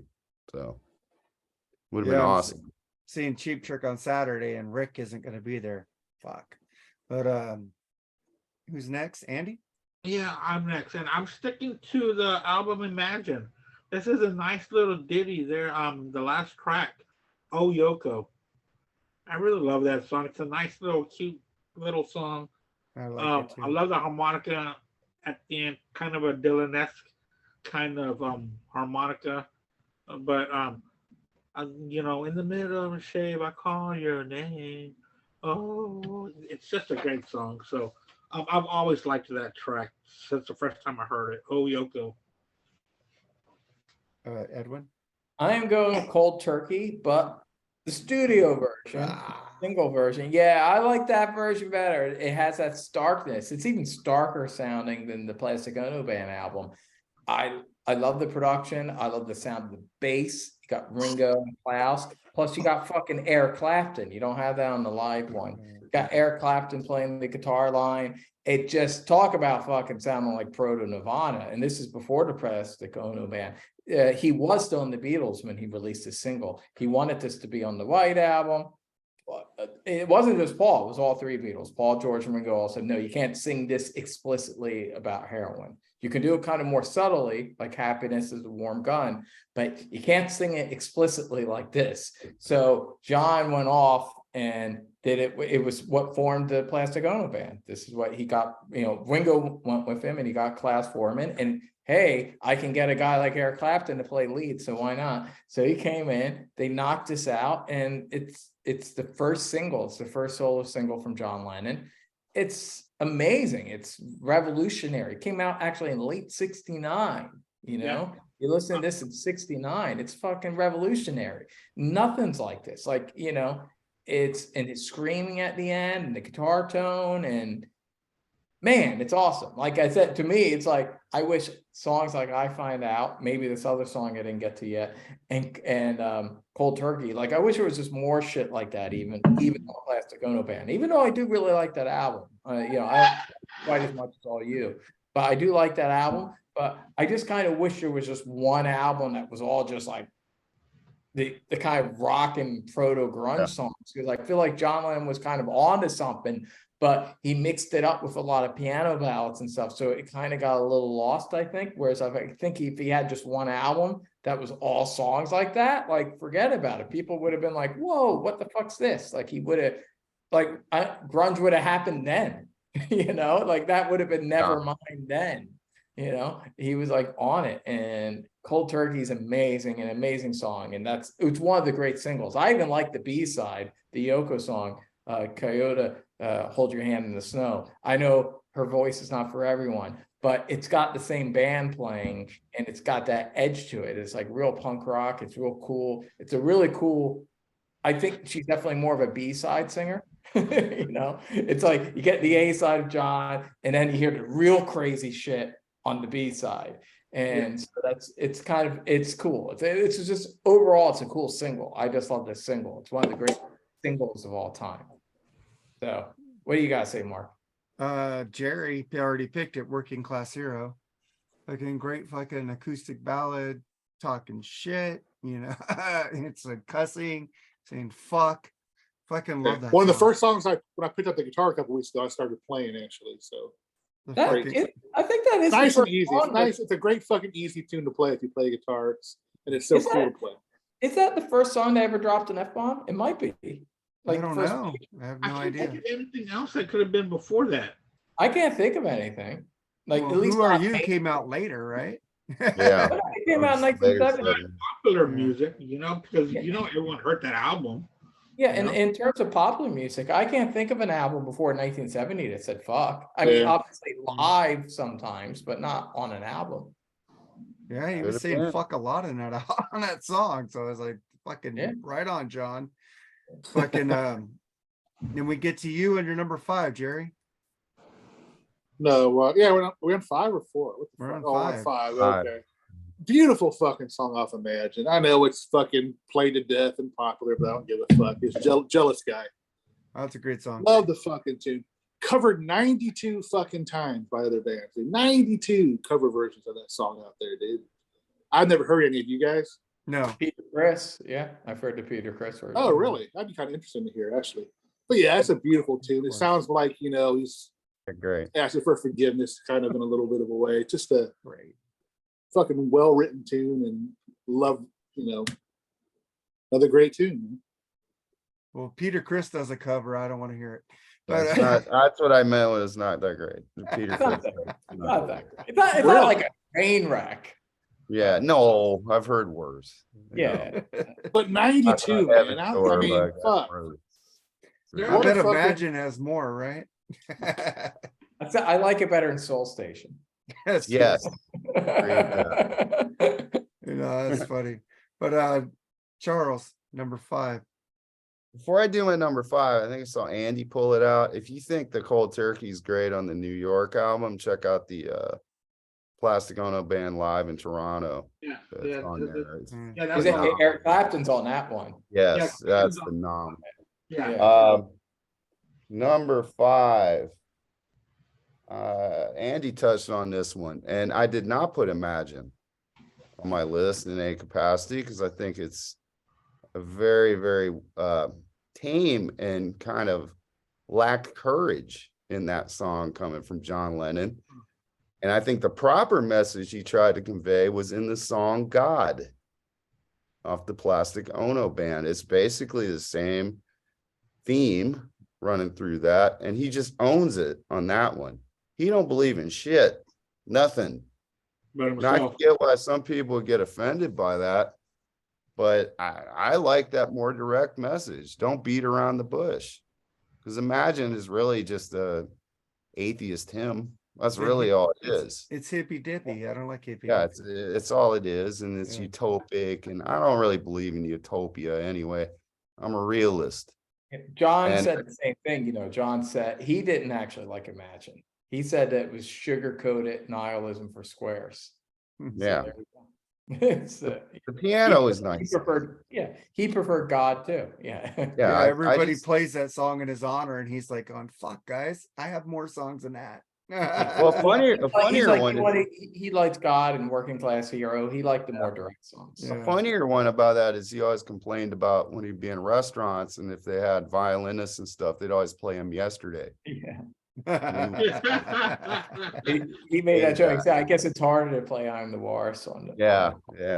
God, I just, even though you may or may not agree with everything he says, I mean, he pretty much disowns everything in the world, except for him Yoko and himself. Yeah. So Didn't have to throw Yoko in there, but but other than that, It adds up. This is what gives May Pang's story a ring of truth. yeah, totally. But you know Yeah. what's really confusing was on the White Album, the Walrus was Paul. Then he's the Walrus. I mean, who was the Walrus really? I've always tried to figure out. Well, he was who on acid, actually so he was. doesn't know who the fuck the walrus is. Probably was a walrus there, yeah. The walrus was John, but he was throwing people. It's like a red herring. He just wanted to throw some shit off. He wanted to throw them off the trail. So he said Paul. So he got they say, oh great, now they think it's Paul, so I can keep on doing my walrus thing. They won't be paying attention to me. God's a great track, so yeah. Yeah. He admits to being the walrus in God. Yeah, I know, but it's like, but earlier it's Confirms it. Paul. Then Well, it's that's John. after, so he confirms. Told you, He's I'm like, not that smart, Eddie. I can't analyze all these oh, you lyrics. sound smart to me, Who? Charles. Sounds like Nah. you're figuring things Who out. knew? So I don't know, but I love the Yeah. track, and it's quoted in Ferris Bueller. Well, I mean, gotta love it. Great. So Andy, what's your number 5? The reason why I had pulled out this this White Album version was that there's a song on here. I'm not too sure. Maybe y'all can help me out. It's either Child of Nature. Yeah, Poor that God, became he's jealous. a jealous guy. Yeah.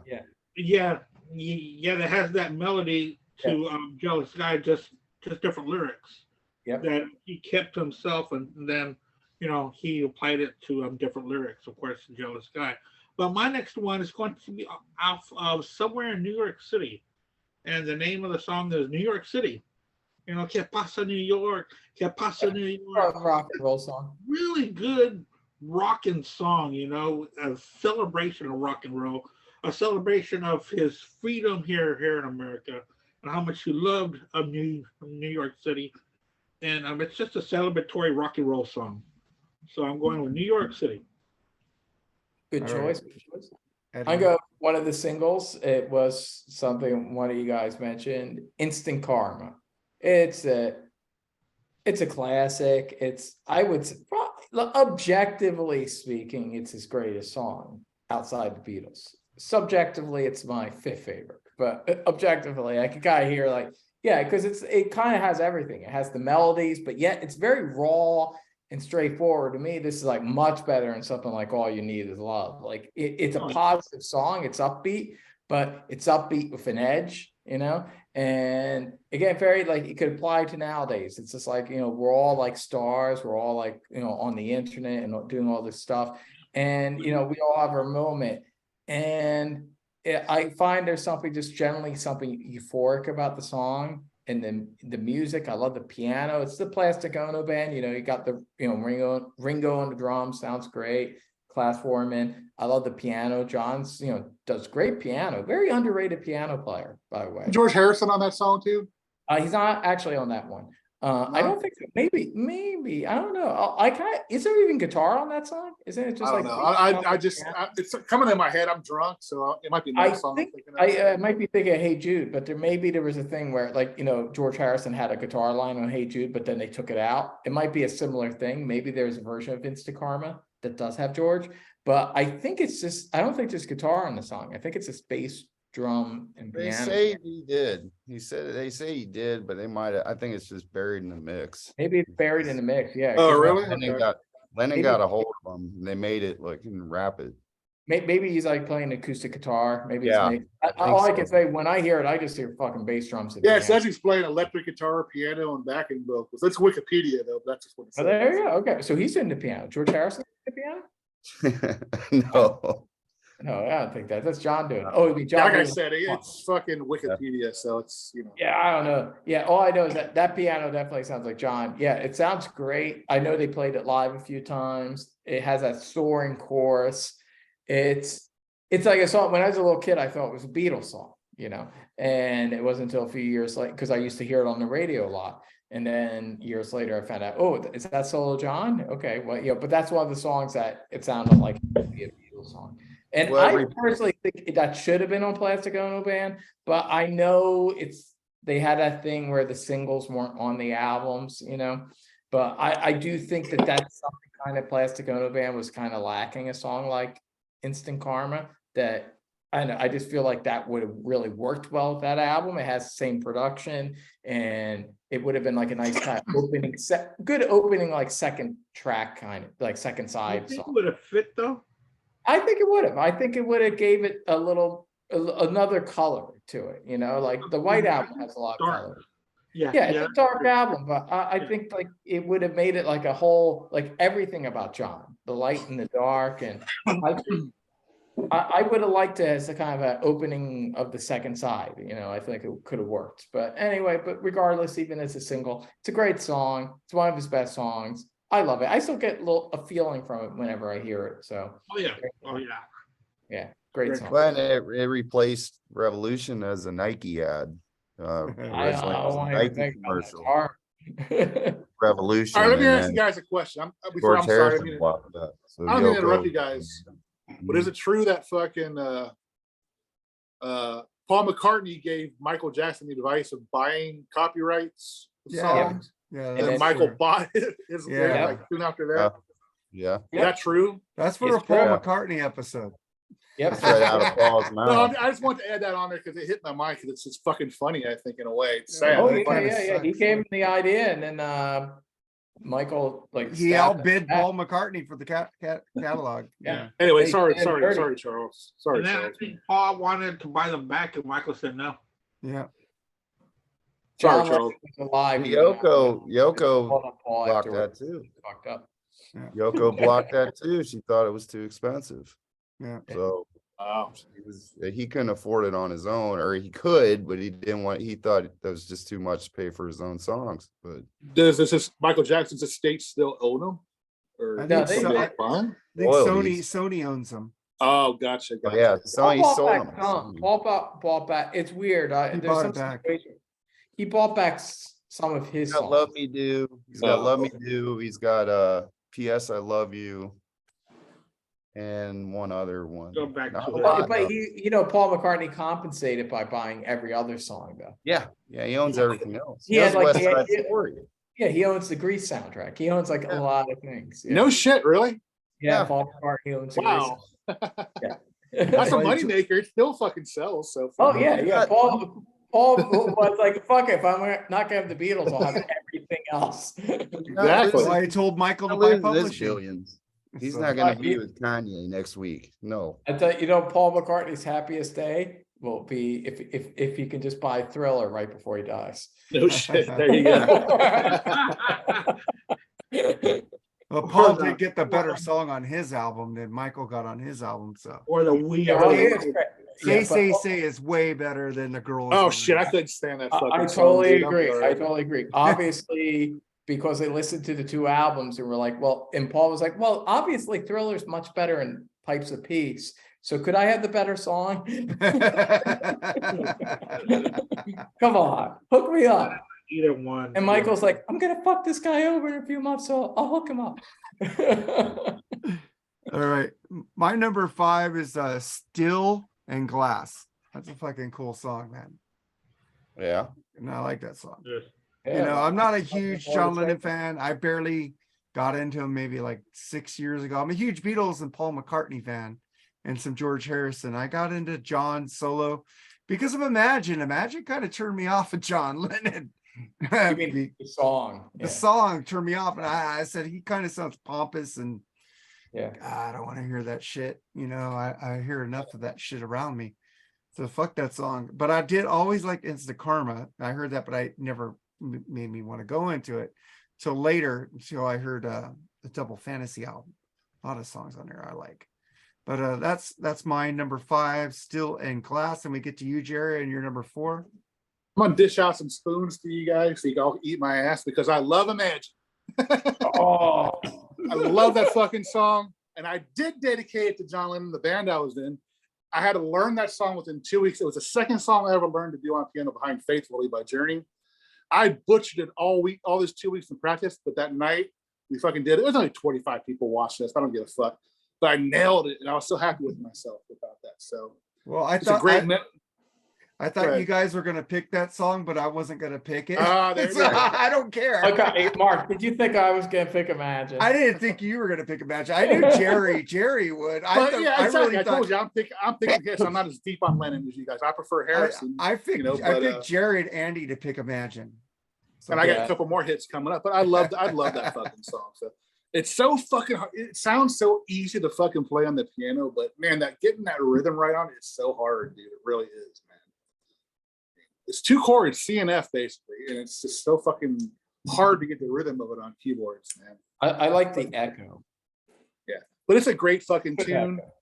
It's my I love the song. I know you guys hate it because you're real Beatles. And I don't hate it. It's just the lyrics just turn me off. I'm gonna dish out some spoons so you can take a big scoop of my ass on that one because I love it.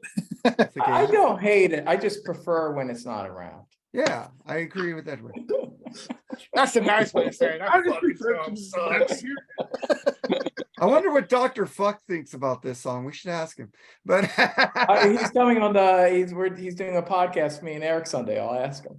Oh, go ask him. Say, Mark wants to know what you think of Imagine. Curious. Yeah, because I think. But no, I was so fucking proud of myself for nailing that song, dude. So anyway, Ralph has a sentimental streak. So I know he does. Yeah, so I'd be curious. So I'll ask him. Yeah. Well, he likes ABBA, like most of you guys do. I like ABBA. I don't like ABBA. Thank you. Waterloo. You guys just don't like Swedish people. Let's stay focused here. All right, let's get to Charles. You're number 4. Stay focused. My number 4 was already picked, and Andy already nailed it with fucking Child of Nature, so I can't do any factoids on it. Jealous Guy.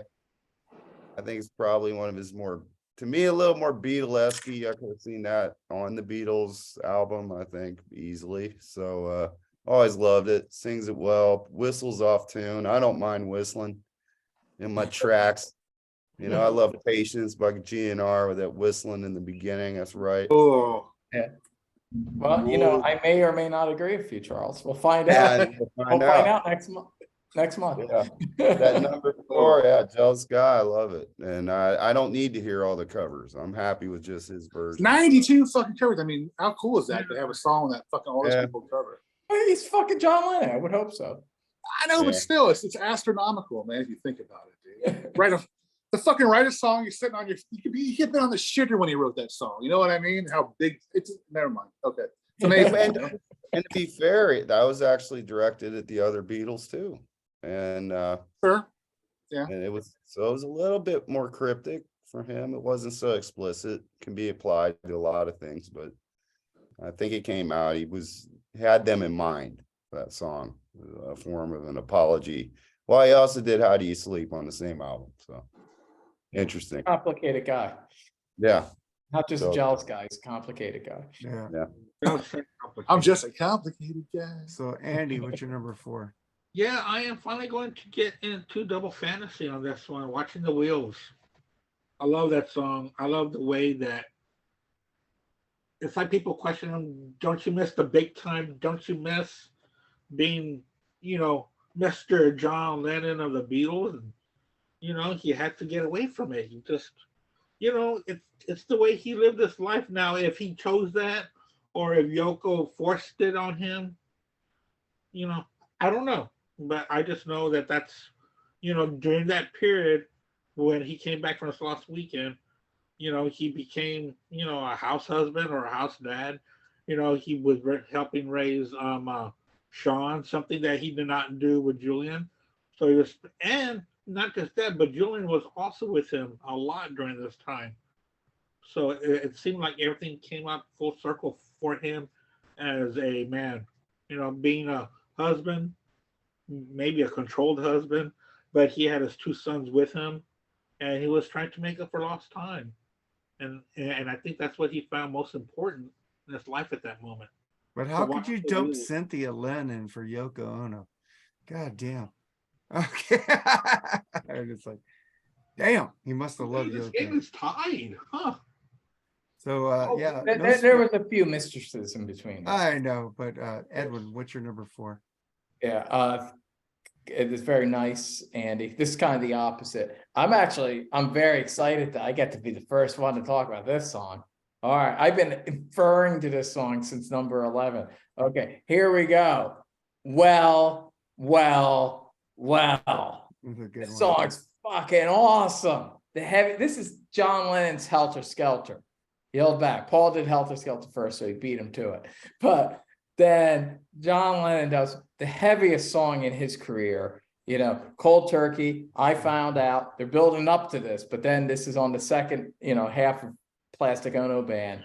Man, is this song fucking, it's a hot track. It's sexy. It's dirty, the three-piece band. And they keep building and building. And John screams. You could shut your eyes and you'd think it was Kurt Cobain, or Robin Zander during some of his heavier moments. Like you could just hear how these guys were taken from this. And he's screaming his head off. He's doing that primal scream stuff. I think this is the most impressive. I mean, yeah, he did some cool shit on Mother and Cold Turkey. But to me, this is like his most impressive primal screaming. I mean, he's just going nuts. He also did it in the New York live concert. Great version of that. But I still love the studio version. I love the Phil Spector production. It just sounds so heavy and raw. And again, I just kind of wish he had more songs like this in his solo career, because the whole, he should be like rocking out and trying to fucking make Paul look like a pussy. Because if he did more songs like this, he would have done it. Easily. And it's so goddamn heavy and modern and ahead of the game, ahead of the game. It's one of my favorite John Lennon songs. And I love the simplicity. It's like and that's one thing I love about the White Albums. I love shit like, Why Don't We Do It on the Road and stuff like that. And he's taking that to the next level, which is essentially creating like punk rock and heavy metal with this song. So I love Well, one of my all-time favorite John Lennon songs. Great track. And then I get to my number 4, Double Fantasy, Woman. I fucking just love that song. I love his harmonies. I love the way he's singing the acoustic guitar. The fucking song is just like put some headphones on. There's a lot of shit going on in that fucking song. Even though it's a ballad, it's fucking it's like listening to the Beatles, like Paul had something to do with that fucking song. I fucking love Woman. That's my number 4. And then we get to your number 3, Jerry. You just said it. It's Washing the Wheels of Double Fantasy, man. It's a great fucking one of those songs on MTV that always was played.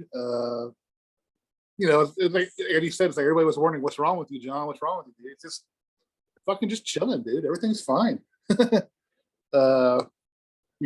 I think that was released as a single after he shot. If I remember right. The album came out in 80, correct? Yeah. I think that song came out in 81 or 82. Yeah. More than likely, But it's one of my favorite songs. Like I said, it's one of the songs that got me into Lennon and the Beatles. So that's got to be high on my list. So that's my number 3. What's your number? Oh, Tony Levin played bass on that, by the way. One of my favorite bass players. Yeah, he's with Peter Gabriel, right? Yeah. Okay, what's your number 3, Charles? My number 3, and I have to say I have no Double Fantasy songs on my number 11. I think that album's slightly overrated, but I do have some honorable mention songs from that album though, but not on my 11. My number 3, we've already pretty much all touched on it. Working Class Hero. I mean, it's fucking great. It's just him on acoustic guitar going off. And actually, he's not praising being a working class hero. He's actually picking he's calling right. sass. Yeah. Right. And so that's kind of shitty, but yet that's Lennon, he grew up in a council. Well, no, actually he grew up the swankiest of all the Beatles. Yeah, he actually was kind of middle class. Yeah, but yet he still wasn't like loaded or anything like that. They had and he was only middle class because his 2 deadbeat parents, left him. Yeah, and his aunt. Yeah, he was raised by his aunt. That's the only Aunt Mimi was very much like Yoko, which is probably really telling why he loved Yoko so much. But matriarch, that kind of control. Yeah. But he is always a clever one, our John, and that was Yeah. One of his more clever songs. If you don't really pay attention, you'll think he's singing an ode to that, but no, he's actually being critical of it. So, but it's still just he says that line. He says, "You're just peasants to me." That I think he's trying to like kind of goad them into like rebelling, like saying, "Hey, you're gonna be a sucker. You're being a sucker here." That's what he's saying. It's like, stop being a sucker. Yep. So yeah, I love it. So Working Class Hero is my number 3. What's your number And 3? one thing real quick, Charles. Just when I said Mayfield sucks, he throws 2 touchdown passes in the last 3 minutes and wins the game. Okay. There you go. Okay, Andy. Hey, it sure did. And they beat the Raiders. The Raiders were already celebrating. You see, that's what happens to the Raiders. They stop playing. Working Class Hero is my next one. Oh, Working Class Hero. Basically, almost. Yeah, I should have put that higher on my list, I think. Did all of us pick that? Did you pick that, Edwin? I did not actually pick it. I like the song. I like it. I like the message. I like the attitude of the song. I like that's a simple acoustic guitar. But I don't know, just from a melodic standpoint, it's not one of my favorite John Lennon songs. It's all right. It's like a mid-tier song for me on that album. I like it better than Love. I don't like that song at all. But that's the thing. Plastic Ono Band has a few songs that I think are kind of like but Love is real. it's all right. It's a little schmaltzy. That's like for an album that's supposed to be like this proto-punk album. I don't want to hear songs like Love on it. Like I just wish it was all and I'm not saying that has to be all the time. Obviously, I have some bouts. I have songs like Mind Games and Number 9 Dreams. I got a sensitive side. Actually, wait till you hear my number 2 song, my first 2 songs. But I'm just saying that it's not as consistently grungy and proto-punk as I wish that album was. That's all. But although Working Class Hero definitely fit that vibe, so that would definitely be a song I would keep. Am I next? Yeah. Okay, good transition. Okay. Mark, you mentioned this song. It's a great song. I love it. Steel and Glass. Yeah.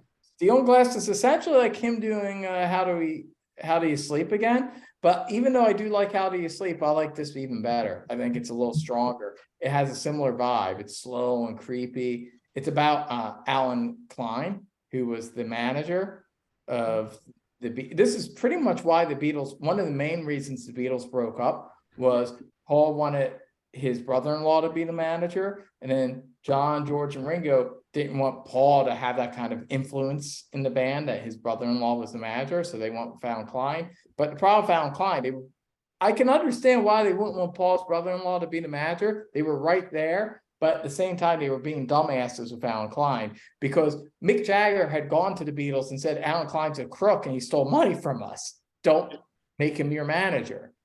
But John was so obsessed with just being against Paul at that point that he just grabbed that guy because Alan Klein went there and like blew some smoke up his ass.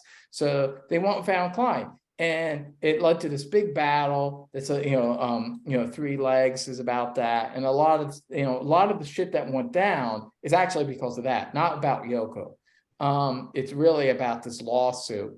And a few years later, during his Lost weekend, where John was always a little more on it, he admitted in an interview, he's like, you know what, Paul McCartney might have been right about Alan Klein. So he was stealing from them as well, and they had to sue him. Eventually, the 3 Beatles had to sue Alan Klein. Yeah. And this is what the song's about. It's about Alan Klein. So it's his How Do You Sleep about Alan Klein, your New York Walk, he sings about. And I love the production. I love the sound. I always like the snide Lennon delivery, the great use of orchestra with the song, very subtle. It's just got that nice mid-70s vibe. Sounds cinematic, like it's something you can picture being used in like a 70s movie. I love the song, Steel and Glass. It's tough. It's like, I wish there was more songs like this in Lennon's solo career, but it's a badass tune and really catchy, and I love it. So Steel and Glass is my 3rd favorite. Then I'm on 3. I guess so. Yeah, I'm on 3. Yeah. You already picked it, Edwin. Crippled Inside. Fucking great song. Fucking love it. And whatever you said about it, I fucking agree. Right on. I'm fucking buzzing right now. All right, Jerry, you're number 2. It's Instant Karma. I mean, we talked about that song a million times. A friend of mine just texted me something before the show saying that was how Stanley Kubrick got the idea for the title of The Shining. You guys ever hear about that? Is that true? He's half. Stephen King quotes it actually in the book The Shining. You know, a big thing Stephen King liked to do is he would have quotes from songs before the book, you know, like a page before the chapter starts. Right. And if I recall correctly, because I read The Shining a few times in my life, that's one of the quotes before the book. So that's true then, right? Yeah, it makes sense. Yeah. Okay, gotcha. Yeah, because originally the book was going to be called The Shine, but they thought people might think he was being racist. So, because that was an old slang term, black people, but and because there's a black character that has the shine, you know, so that's why they changed the name. But yeah, he got that idea from Instant Karma. Gotcha. Cool. Interesting. So then we go to you, Charles. You're number 2. Number 2, I have to agree with Eddie on this has to be the studio version. Cold Turkey. It's like proto metal dang near, I would say. And actually, I think he touched out with I Want You, She's So Heavy better, but you know, I think that was more of a metal song than Helter Skelter to me. But hey, whatever, we all have our opinions. But Cold Turkey is a tremendous cut. And yeah, the live versions are pretty cool too, but it's just something about that studio version that just nails it for me and love it. So that's my number 2. Your number 2, Andy. Yeah, whatever gets you through the night. I got that. Thank you, Andy. Thank you. For Saturday Night Laughing. Give each other a big hug. No, but I got that on 45. On the flip side, he does I Saw Her Standing There live. And I think he starts it off with this was sang by my divorced wife or something like that. He takes a shot at Paul. And he goes into the song. I forgot exactly what he said, but it was a shot at him as well. But it's a good track. I do like that song, Whatever Gets You Through the Night. You know, him and Elton John were very close during that time, during this Lost Weekend time. And, you know, y'all talked about the bet, you know, you put this song, I bet you it'll be a number 1 hit. And it turned out to be his only number 1 hit as a solo artist, I believe. Yeah, it makes sense. It's like the most commercial song. Yeah. And that was a time where everything Elton John was doing was going number 1. Yeah, especially because it's got that sound that everything he was putting out there was hitting the charts at that time. Yeah. I mean, Elton John was the king of the world at that time, you know. So that's my number 2. That's Whatever Gets You Through the Night. What's your number 2, Edwin? I'm probably the only person that's picking this song. This is like the dark horse song here, but I feel like it's a song that if you all sat and listened to, you might have my back on. It's I think it's one of the most beautiful songs he ever wrote, but it's not really well known. It's the 3rd track on Mind Games. It's a ballad. It's got a Japanese title actually, so I think that throws people off a little bit. It's called I don't want to murder the pronunciation, but it's Asuma Sen. And in parentheses, I'm sorry, because this is the Japanese word for I'm sorry, Asumin Sin. And I think if the song was just called like Sorry, it would be like one of his big songs. I really think one of the reasons why people kind of skip the song is because it has a Japanese title.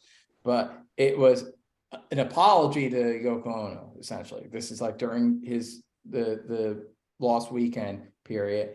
And man, it's one of his most riveting, powerful ballads he ever wrote. Up there for any great ballad he wrote in the Beatles, in my opinion. The melodies, the hooks, the feeling of the song, the production, the chorus. When it comes into the chorus, I think it's some of his most powerful singing. It's one of the most haunting, beautiful songs ever. I love what song did you pick? Sorry. It's called Isuma Sin. It's I'm sorry. It's a ballad from Mind Games album. Not a really well-known song, but whenever I hear it, I go like, this should be one of his big songs. Like, it's amazing. And I don't know, have any of you guys ever heard this song? Do you even know what I'm talking about? No. I know what I have. I've heard it, yeah, but Yeah, I think like if you haven't heard it for a while, if you never heard it, definitely check it out. It's AISUMASEN, and in parentheses, I'm sorry, which is the English translation of it. But it's just a really powerful, beautiful song, and it's up there. It has a touch of a little sexy Sadie quality to it in terms of the production, but it's very emotional. It's very beautiful, and whenever I hear this song, it really just stirs something. And I think it's easily one of his greatest ballads he ever wrote, Beatles or outside the Beatles. And I do think that's a song that kind of gets forgotten about, or people don't talk about, because A, it wasn't a single, B, it's like the third track of Mind Games, which isn't an album people really listen to, and 3, it has a Japanese title. So because of that, I think people kind of ignore it a little bit, but I don't know. Check it out. It's one of my favorite John Lennon songs. I think it's amazing. I will check it out. Thank you. Awesome. I will too. And then I get to my number 2 off of Charles's favorite album, Double Fantasy. Freaking just like starting over. I like his fucking like 1950s. He's like singing like fucking Elvis a little bit there. You're Elvis. Like Elvis, I love it. Can't wait to hear more of that. Fucking Elvis. He sounds like Elvis on that song. I fucking love it. And he goes to the high Beatle fucking harmonies. Fucking great, fucking perfect melodic fucking song. I love it. I do like I'm like Charles. I'm not a big Double Fantasy guy. That is my least favorite John Lennon Side album. 2 sucks. Side 1's great. I think I would Charles. I think it's a little saccharine. I'm not really into it. There is I prefer, even though it's still my least favorite, I do prefer that stripped down version that they came out with a few years back, where it's just like the acoustic versions of the album. It's a little more stripped back. I do like it. And listen, I get it. And I don't think it's just because the album came out when he died. I mean, it is a very melodic album, songs, but it's just, I prefer like early 70s acerbic, Lennon to early 80s sentimental kind of cornball Lennon. But who knows what I do like Milk and Honey better. I feel like Milk and Honey showed that he was gonna kind of go in a different direction, get a little more rocking again, and be more of a kind of Springsteen, Seeger-esque maybe artist in the mid 80s, or Tom Petty like. But I don't know. I mean, it'd be interesting to know what kind of artist John Lennon would have became in the 80s. I feel like Double Fantasy doesn't necessarily tell you where he's going to go, because I feel like that was just that period. But I feel like 5 years later, who knows? He might have been doing songs like well again. Who knows? Kind of a hot take a bit too, but I've always thought, even I don't hate Double Fantasy. It's my least favorite. But I think that those songs just took on a different meaning because he was killed. I mean, just like starting over is bittersweet now immediately because watching the Beatles, all that stuff. Yeah, if he would have been alive, I don't know if it would have resonated quite the same, but I think it did resonate with a lot of people because of that tragic incident. Yeah. But if that incident doesn't happen, I think those songs are kind of middle of the road. And John himself that incident has nothing to do with the why I like the song. I like it because I know I'm into heavy harmony. I love Night Ranger and Mr. Big, heavy harmony bands. No, I said it still has strong melodies. Yeah. It does have strong melodies. I get it, but I agree with Charles. Charles was himself thinking that which is why some of the stuff in Milk and Honey he was working on was a little more hard rock, and he was thinking I was a little soft on Double Fantasy. He was thinking that, and he sounded old. Yeah, I feel like he was gonna pivot in a different direction. Like I think, but obviously, that we were robbed of that chance to hear what John would have done. But John himself thought he got a little soft on that album, and that was after taking a break for 5 years. So I think he was, and even by the late 80s, there probably would have been a Beatles reunion. We don't know. That's the thing. We'll never know. But all I know is that I don't think he was just going to keep doing Double Fantasies again and again and again. Like that was his hey, this is the nice little album I did about what I was doing for the past 5 years. And then it was going to be, what's the next chapter? I feel like he would have moved in a different direction. I agree. And I don't dislike Double Fantasy. It's like the Yellow Submarine album to me in the Beatles discography. One of them's got to be your least favorite. Right. It's not that I just hate it. No, I mean, I don't like the Yoko songs on it. But the second version they released of Yellow Submarine, which has Hey Bulldog on it's really good. Well, Hey Bulldogs, right? That's actually that's the song track. That's way I mean, the original with the stupid George Martin. Yeah. Oh, yeah. Well, I created an EP. I just make the EP of the songs, and that's the way to listen to it. But I do love I like Double Fantasy. I ain't gonna say I love it, but I do like it. It's not like it's terrible. It was just, I don't know. I think it did take on a different meaning because he was killed, and it becomes bittersweet, and it makes people think the songs were a little better than they were. Maybe that's just my what you're saying. Yeah. So then we get to your number one, Jerry. Starting Over was your number two. That's my number one. For sentimental reasons, it's this bittersweet song for me. Growing up, I only knew one of my grandparents, my grandma on my mom's side.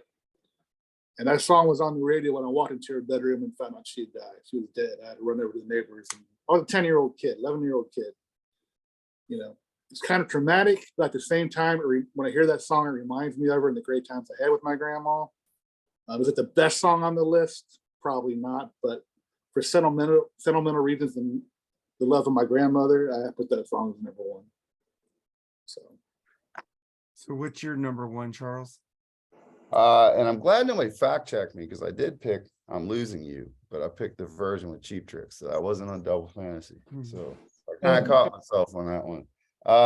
My number one, I think everybody's probably touched on it, Instant Karma. I just love it to this very day. Just the piano, the 2, 3, 4. It was done very spontaneously, just like the title itself. I think it was done and mixed. And I don't know if it was put out within a day, but I think it was all recorded, mixed, everything in a very rapid amount of time, like a day, 2 days, something like that. So, which met with the production. And that's why I heard George was on it, because John actually said, let's do it like we used to do it. George was like, okay, but you don't hear any guitar in it. I agree. I don't know what happened with the guitar. You might have just mixed it down. John was listening to it. Wasn't that great? Yeah. They say he was on it, so okay. Maybe that's another reason why George Harrison was pissed at him. Maybe. But they say he was on it, so I don't know. But I just like Jason Newsted's bass. Yeah. See again.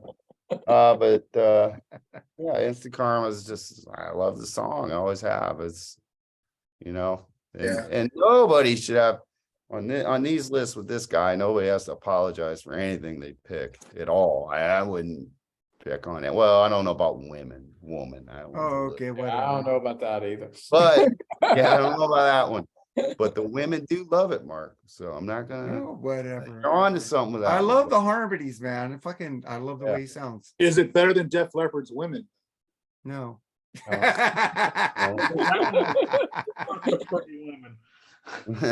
That's more than one. It's got lots and lots of. I had to put in some nine armed Def Leppard for the. Oh, whatever. You guys are getting old on that one, but just like you on the fucking White Claw comments, dude. Hey, I didn't bring it up in this show. You bring it up every fucking post. Texting. Well, you should never text me your worst night ever that you woke up with an empty White Claw. Anyway, let's just get this up. Okay, Andy, what's your number one? Imagine. See, I knew what you guys had picked up.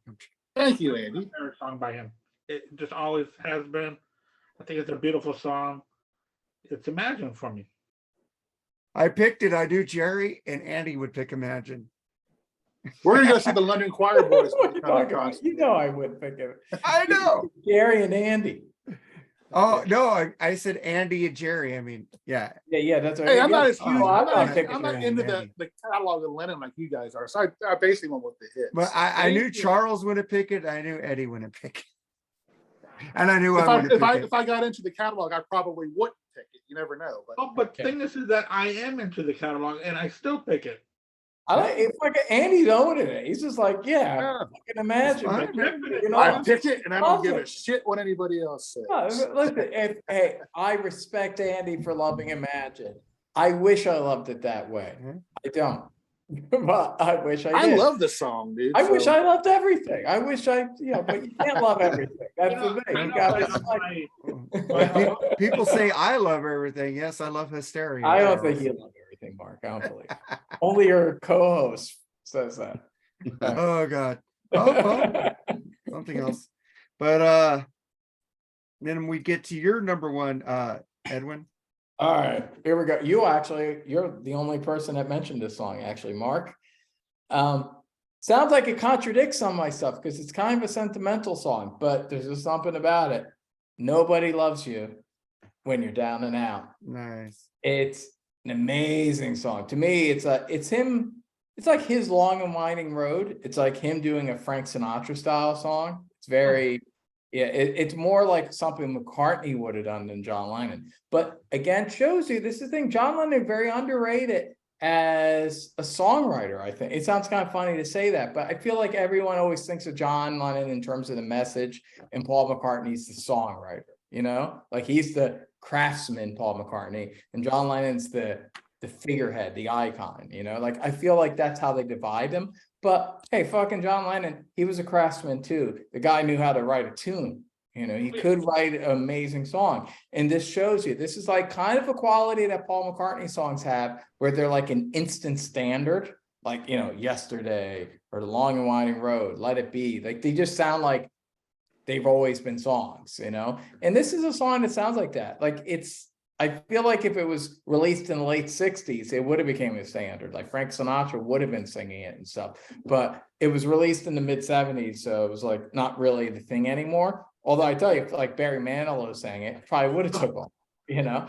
But it's an amazing song. Plus, it does have that edge, you know, the bridge part where he starts kind of screaming a little bit and the horns come in. It has some punch to it.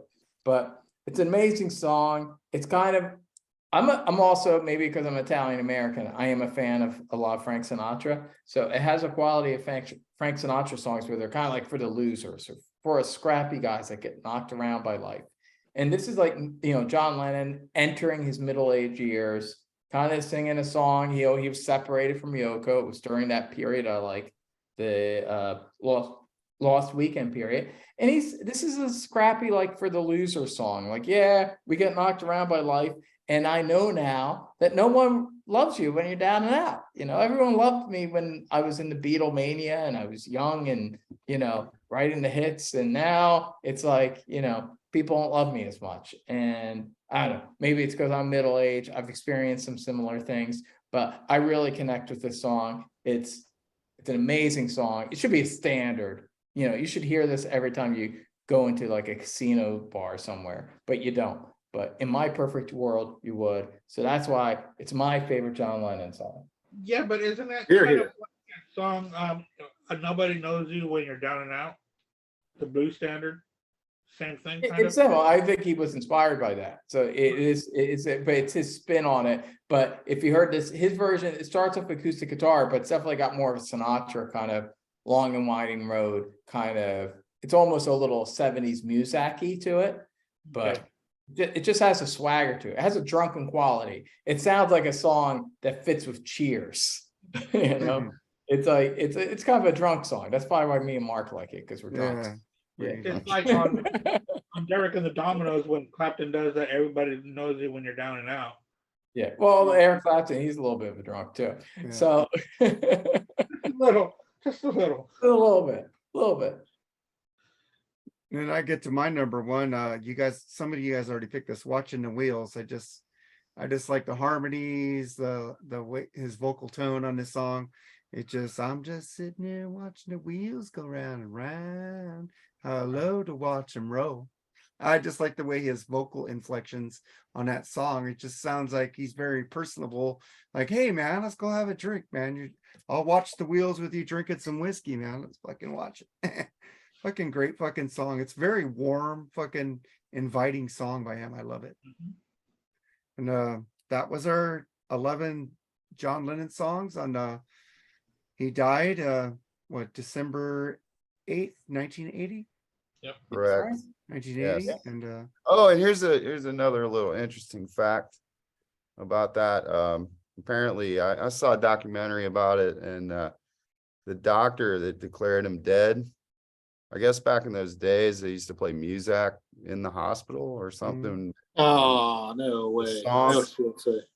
The song that queued up immediately after he was declared dead was All My Loving. Immediately. A McCartney song. He would hate Isn't it. that creepy? And you know, Wow. that type of sense of humor, though, was like probably like, of course, it would be a Yeah, McCartney. Right. Yeah, of course, that'd be Paul. Of course they will. And plus the I guy who just thought shot that was him. a weird, crazy, like weird thing that the music's on random, it's just randomly playing, and then All My Loving cues up. I had a few honorable mentions. Okay. And I'll just say them quickly. And this is where Double Fantasy did come into play. Just like Starting Over, I do like the song. Watching the Wheels, I think a song means more to me now at my age now than it did when I first heard it. I think that's a song means more to me when you get a little older. Back to Milk and Honey, I'm Stepping Out. I think that's a tremendous song. I love it. Here's where I show my soft side. This was offered for the anthology. The Beatles turned it down. So George Martin did it up for, I believe it was the box set, also on Once Upon a Time. Grow Old With Me. That's a great, great, great love song there. So if you don't know that one, check it out. Honey? Huh? Is that also on a Milk and Honey? The end? It might be, I don't know. But I think there was a cleaned up version. I know they offered it. It was also offered on with Real Love and Free as a Bird to be redone by the Beatles, and they turned it down. It's So Hard. Mark mentioned that one. I think it's a Rolling Stones kind of vibe to it. It's A blues. little that Saturday Night Live sax that Jerry and Andy love so much. And Give Me Some Truth. Give Me Some Truth is tremendous. So it's a great song. So my honorable mentions on that. Do any of you guys have any honorable mentions? I'll mention there's two songs I was thinking about that didn't make it. So both from Mind Games, actually, deeper tracks. The second song, Tight As, I really like that song. It's kind of it's written as tight as, but the S is like a money sign. And it's just got a kind of classic kind of 50s, Carl Perkins, Elvis kind of Sun Sessions kind of sound to it. It's the kind of rockabilly kind of song. And it's great to hear John Lennon kind of returning to that kind of song. And again, he produced the album great. It's great production. It does kind of drop off in the middle section. The songs get a little slight, but it starts off strong. And I really like Tight As. It's something you could have heard like on Help or Rubber Soul. It has that kind of quality to it. It's very tuneful. And also the last song on the album, a little like New York City, it's just a great rockin' tune called Meat City. And Meat City is just a good, it's not like a standout track, but it's rockin', it's catchy, it's fun, and I like that it's called Meat City, and MEAT. And that's a good track too. So I definitely think this period I'm talking about, plus I'm gonna recommend the Harry Nilsson album that he produced. John Lennon produced, Pussycats. The album's called Pussycats. It's from the mid-70s. A very good album, very heartbreaking album, very emotional songs from Harry Nilsson, very beautiful ballads and stuff. And in fact, there's a song that Too Many Rivers, which is the opening track, which you can hear, it's like Number 9 Dream. Like it sounds very similar to Number 9 Dream, but this was first. So he's kind of working, John Lennon as a producer is kind of working out that song. So this is kind of a prototype for that song. But so I recommend, the Pussycats album from Harry Nilsson. It's even the cover of the album shows John and Paul as like two little cartoon figures. So it's kind of like, this is our drinking album. Like he's my drinking buddy, and I'm going to produce an album for him, and because he was. And so it's like kind of the ultimate sad song drinking buddy album. So I'm going to recommend Pussycats. Harry And Nilsson. Grow Old With Me is on Milk and Honey. You're correct, Andy. So, but I think that's probably why the Beatles turned it down for the anthology, because it was already been out. But I know there was another kind of cleaned up version as well. George Martin did something else with it. Oh, okay. I wonder what he did with it or where it is. I think a little more orchestra and stuff. So You have any, Jerry? Nah, but I just want to say, you know what? I love being on show. Oh, this is my show, but I have to be on it. But Yeah. I love when I don't know much about a certain band or a person, or I have fucking knowledgeable motherfuckers like you guys teaching me some things. I love that. That's why I love when Andy has this show he does where he does people can pick an album. And Al and Kate, who were regulars on the show, picked, you know, 2 albums I never heard of and listened to them, and they were really cool. And I appreciate that. And I appreciate you guys for, you know, teaching me a few things about John Lennon I didn't know. And this is actually a really fun show. And then I suggest this album to you all because it's fucking pretty good. School Station. But anyway, you know what? You know, you fucking guys are awesome and knowledgeable. And, you know, like I said, I'm still a rank amateur at this game, but I will hopefully get better. And thank you very much for teaching me a few things.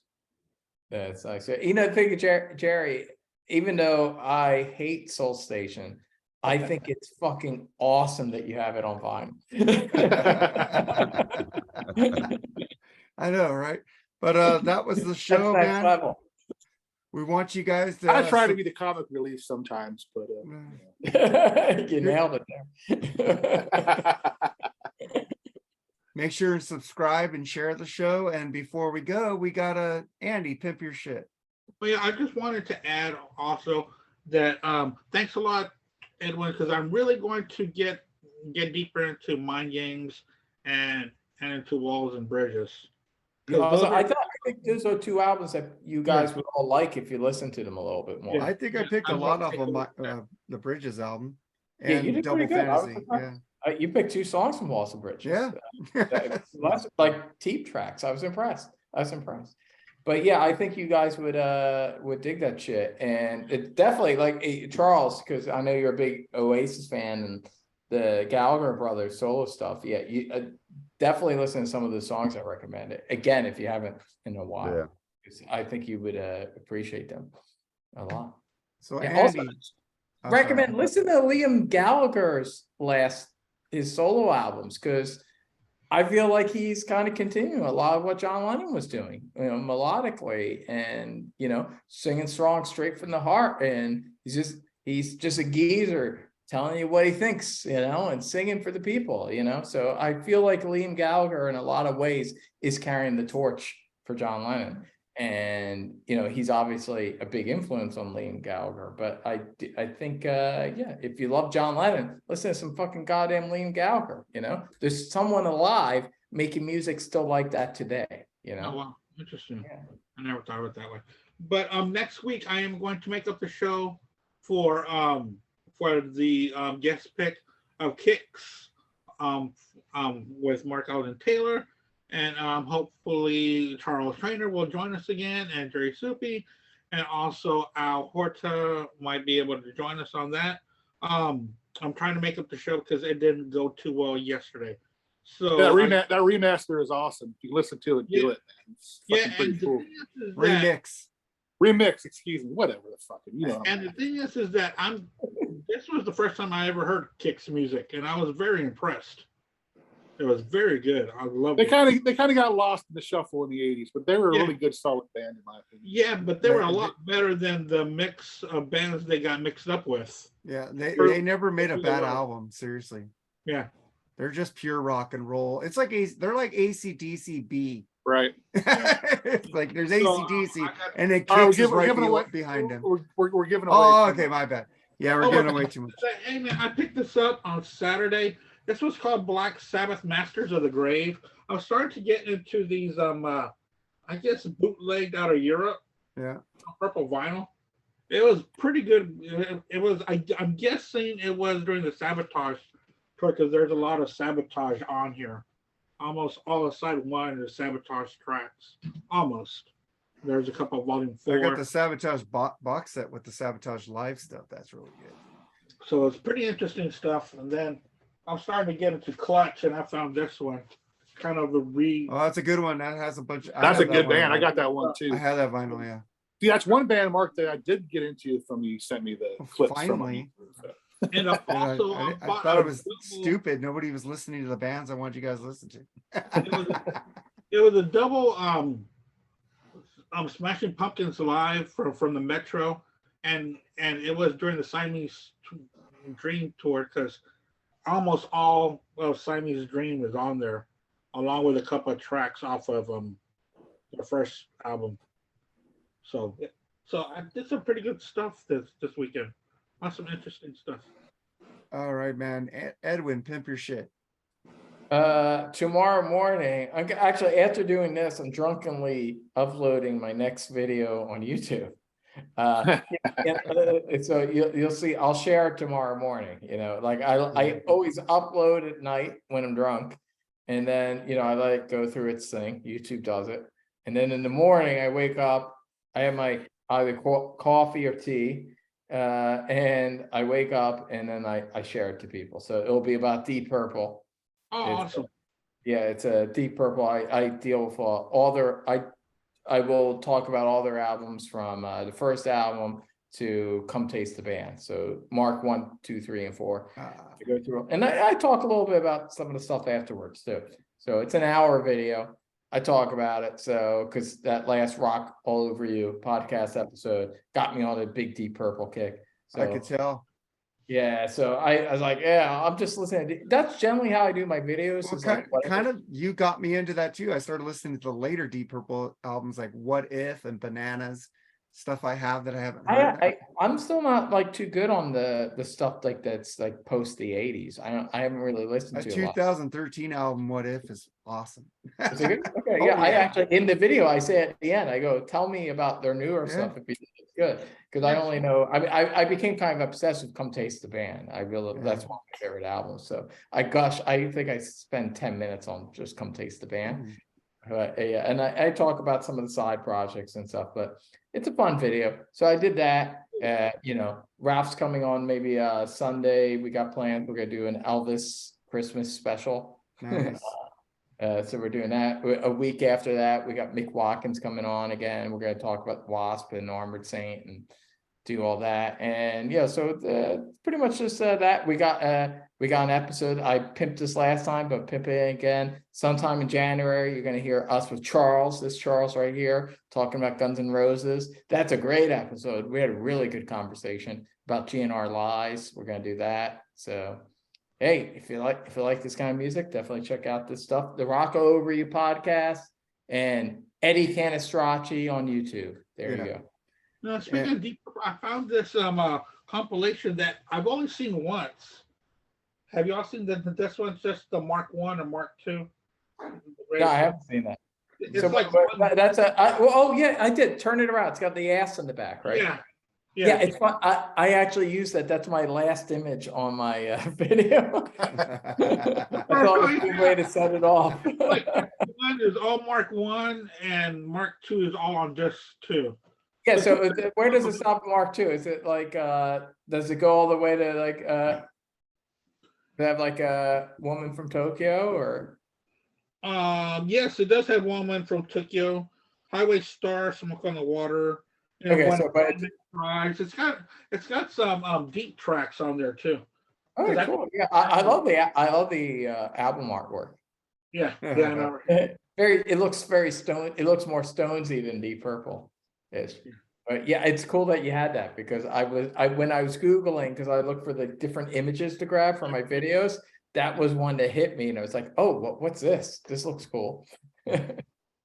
Very cool. Although they should go into Mark 3 too. Mark 3 and Mark 4 are both great too. So I don't know if you guys listen to all that stuff, but and the first Deep Purple I ever bought was Stormbringer. Burn is awesome. Burn is like one of my second favorite Deep Purple album. I love it. I play Deep Purple every week on thatmetalstation.com on Tuesday nights at 6 p.m. Pacific, 9 p.m. Eastern. Wow. Right after the Duran Duran. Check out that show sometime. I haven't played any Duran Duran for the last 3 weeks, bitch. Because you know what? I want to play Duran Duran. I want to play the first 4 albums, all of them. But the thing is, it'll get boring if I keep playing the same. I'm just fucking with you. Keep playing it, dude. Oh, whatever. I've been playing a lot of the Animals lately. The Animals fucking rule. That was good shit. That and 10 years I after. hate House of the Rising Sun. I never liked that song, but I like just about every one of their songs. So yeah, I'm gonna play some more another double shot of the Animals this week. That was actually pretty good. And then check out the free. Send you a list, and I'll put an Animal song in there. Okay, and then I'm gonna pimp the Freeform Rock podcast. Every Friday you get a new episode, and we're on YouTube also. But I would like to thank you guys for coming on the show. You guys want to say your goodbyes? We'll start with you, Andy. Say goodbye. Goodbye. Charles, say goodbye. I did already. I know. I'm just saying, say goodbye. I'm going around. Everybody have a great week, and just remember them. Hey, John Lennon lives forever through his music. Yeah, he ain't going anywhere. I stole this from the Plug Podcast. Final thoughts, whatever. Okay, freaking Eddie. In honor of John Lennon, I'm going to say something he would say after having a few drinks. Fuck off, you cunts. All right, man. You guys have a great evening. Take it easy. Later, guys. Bye. Bye. Later.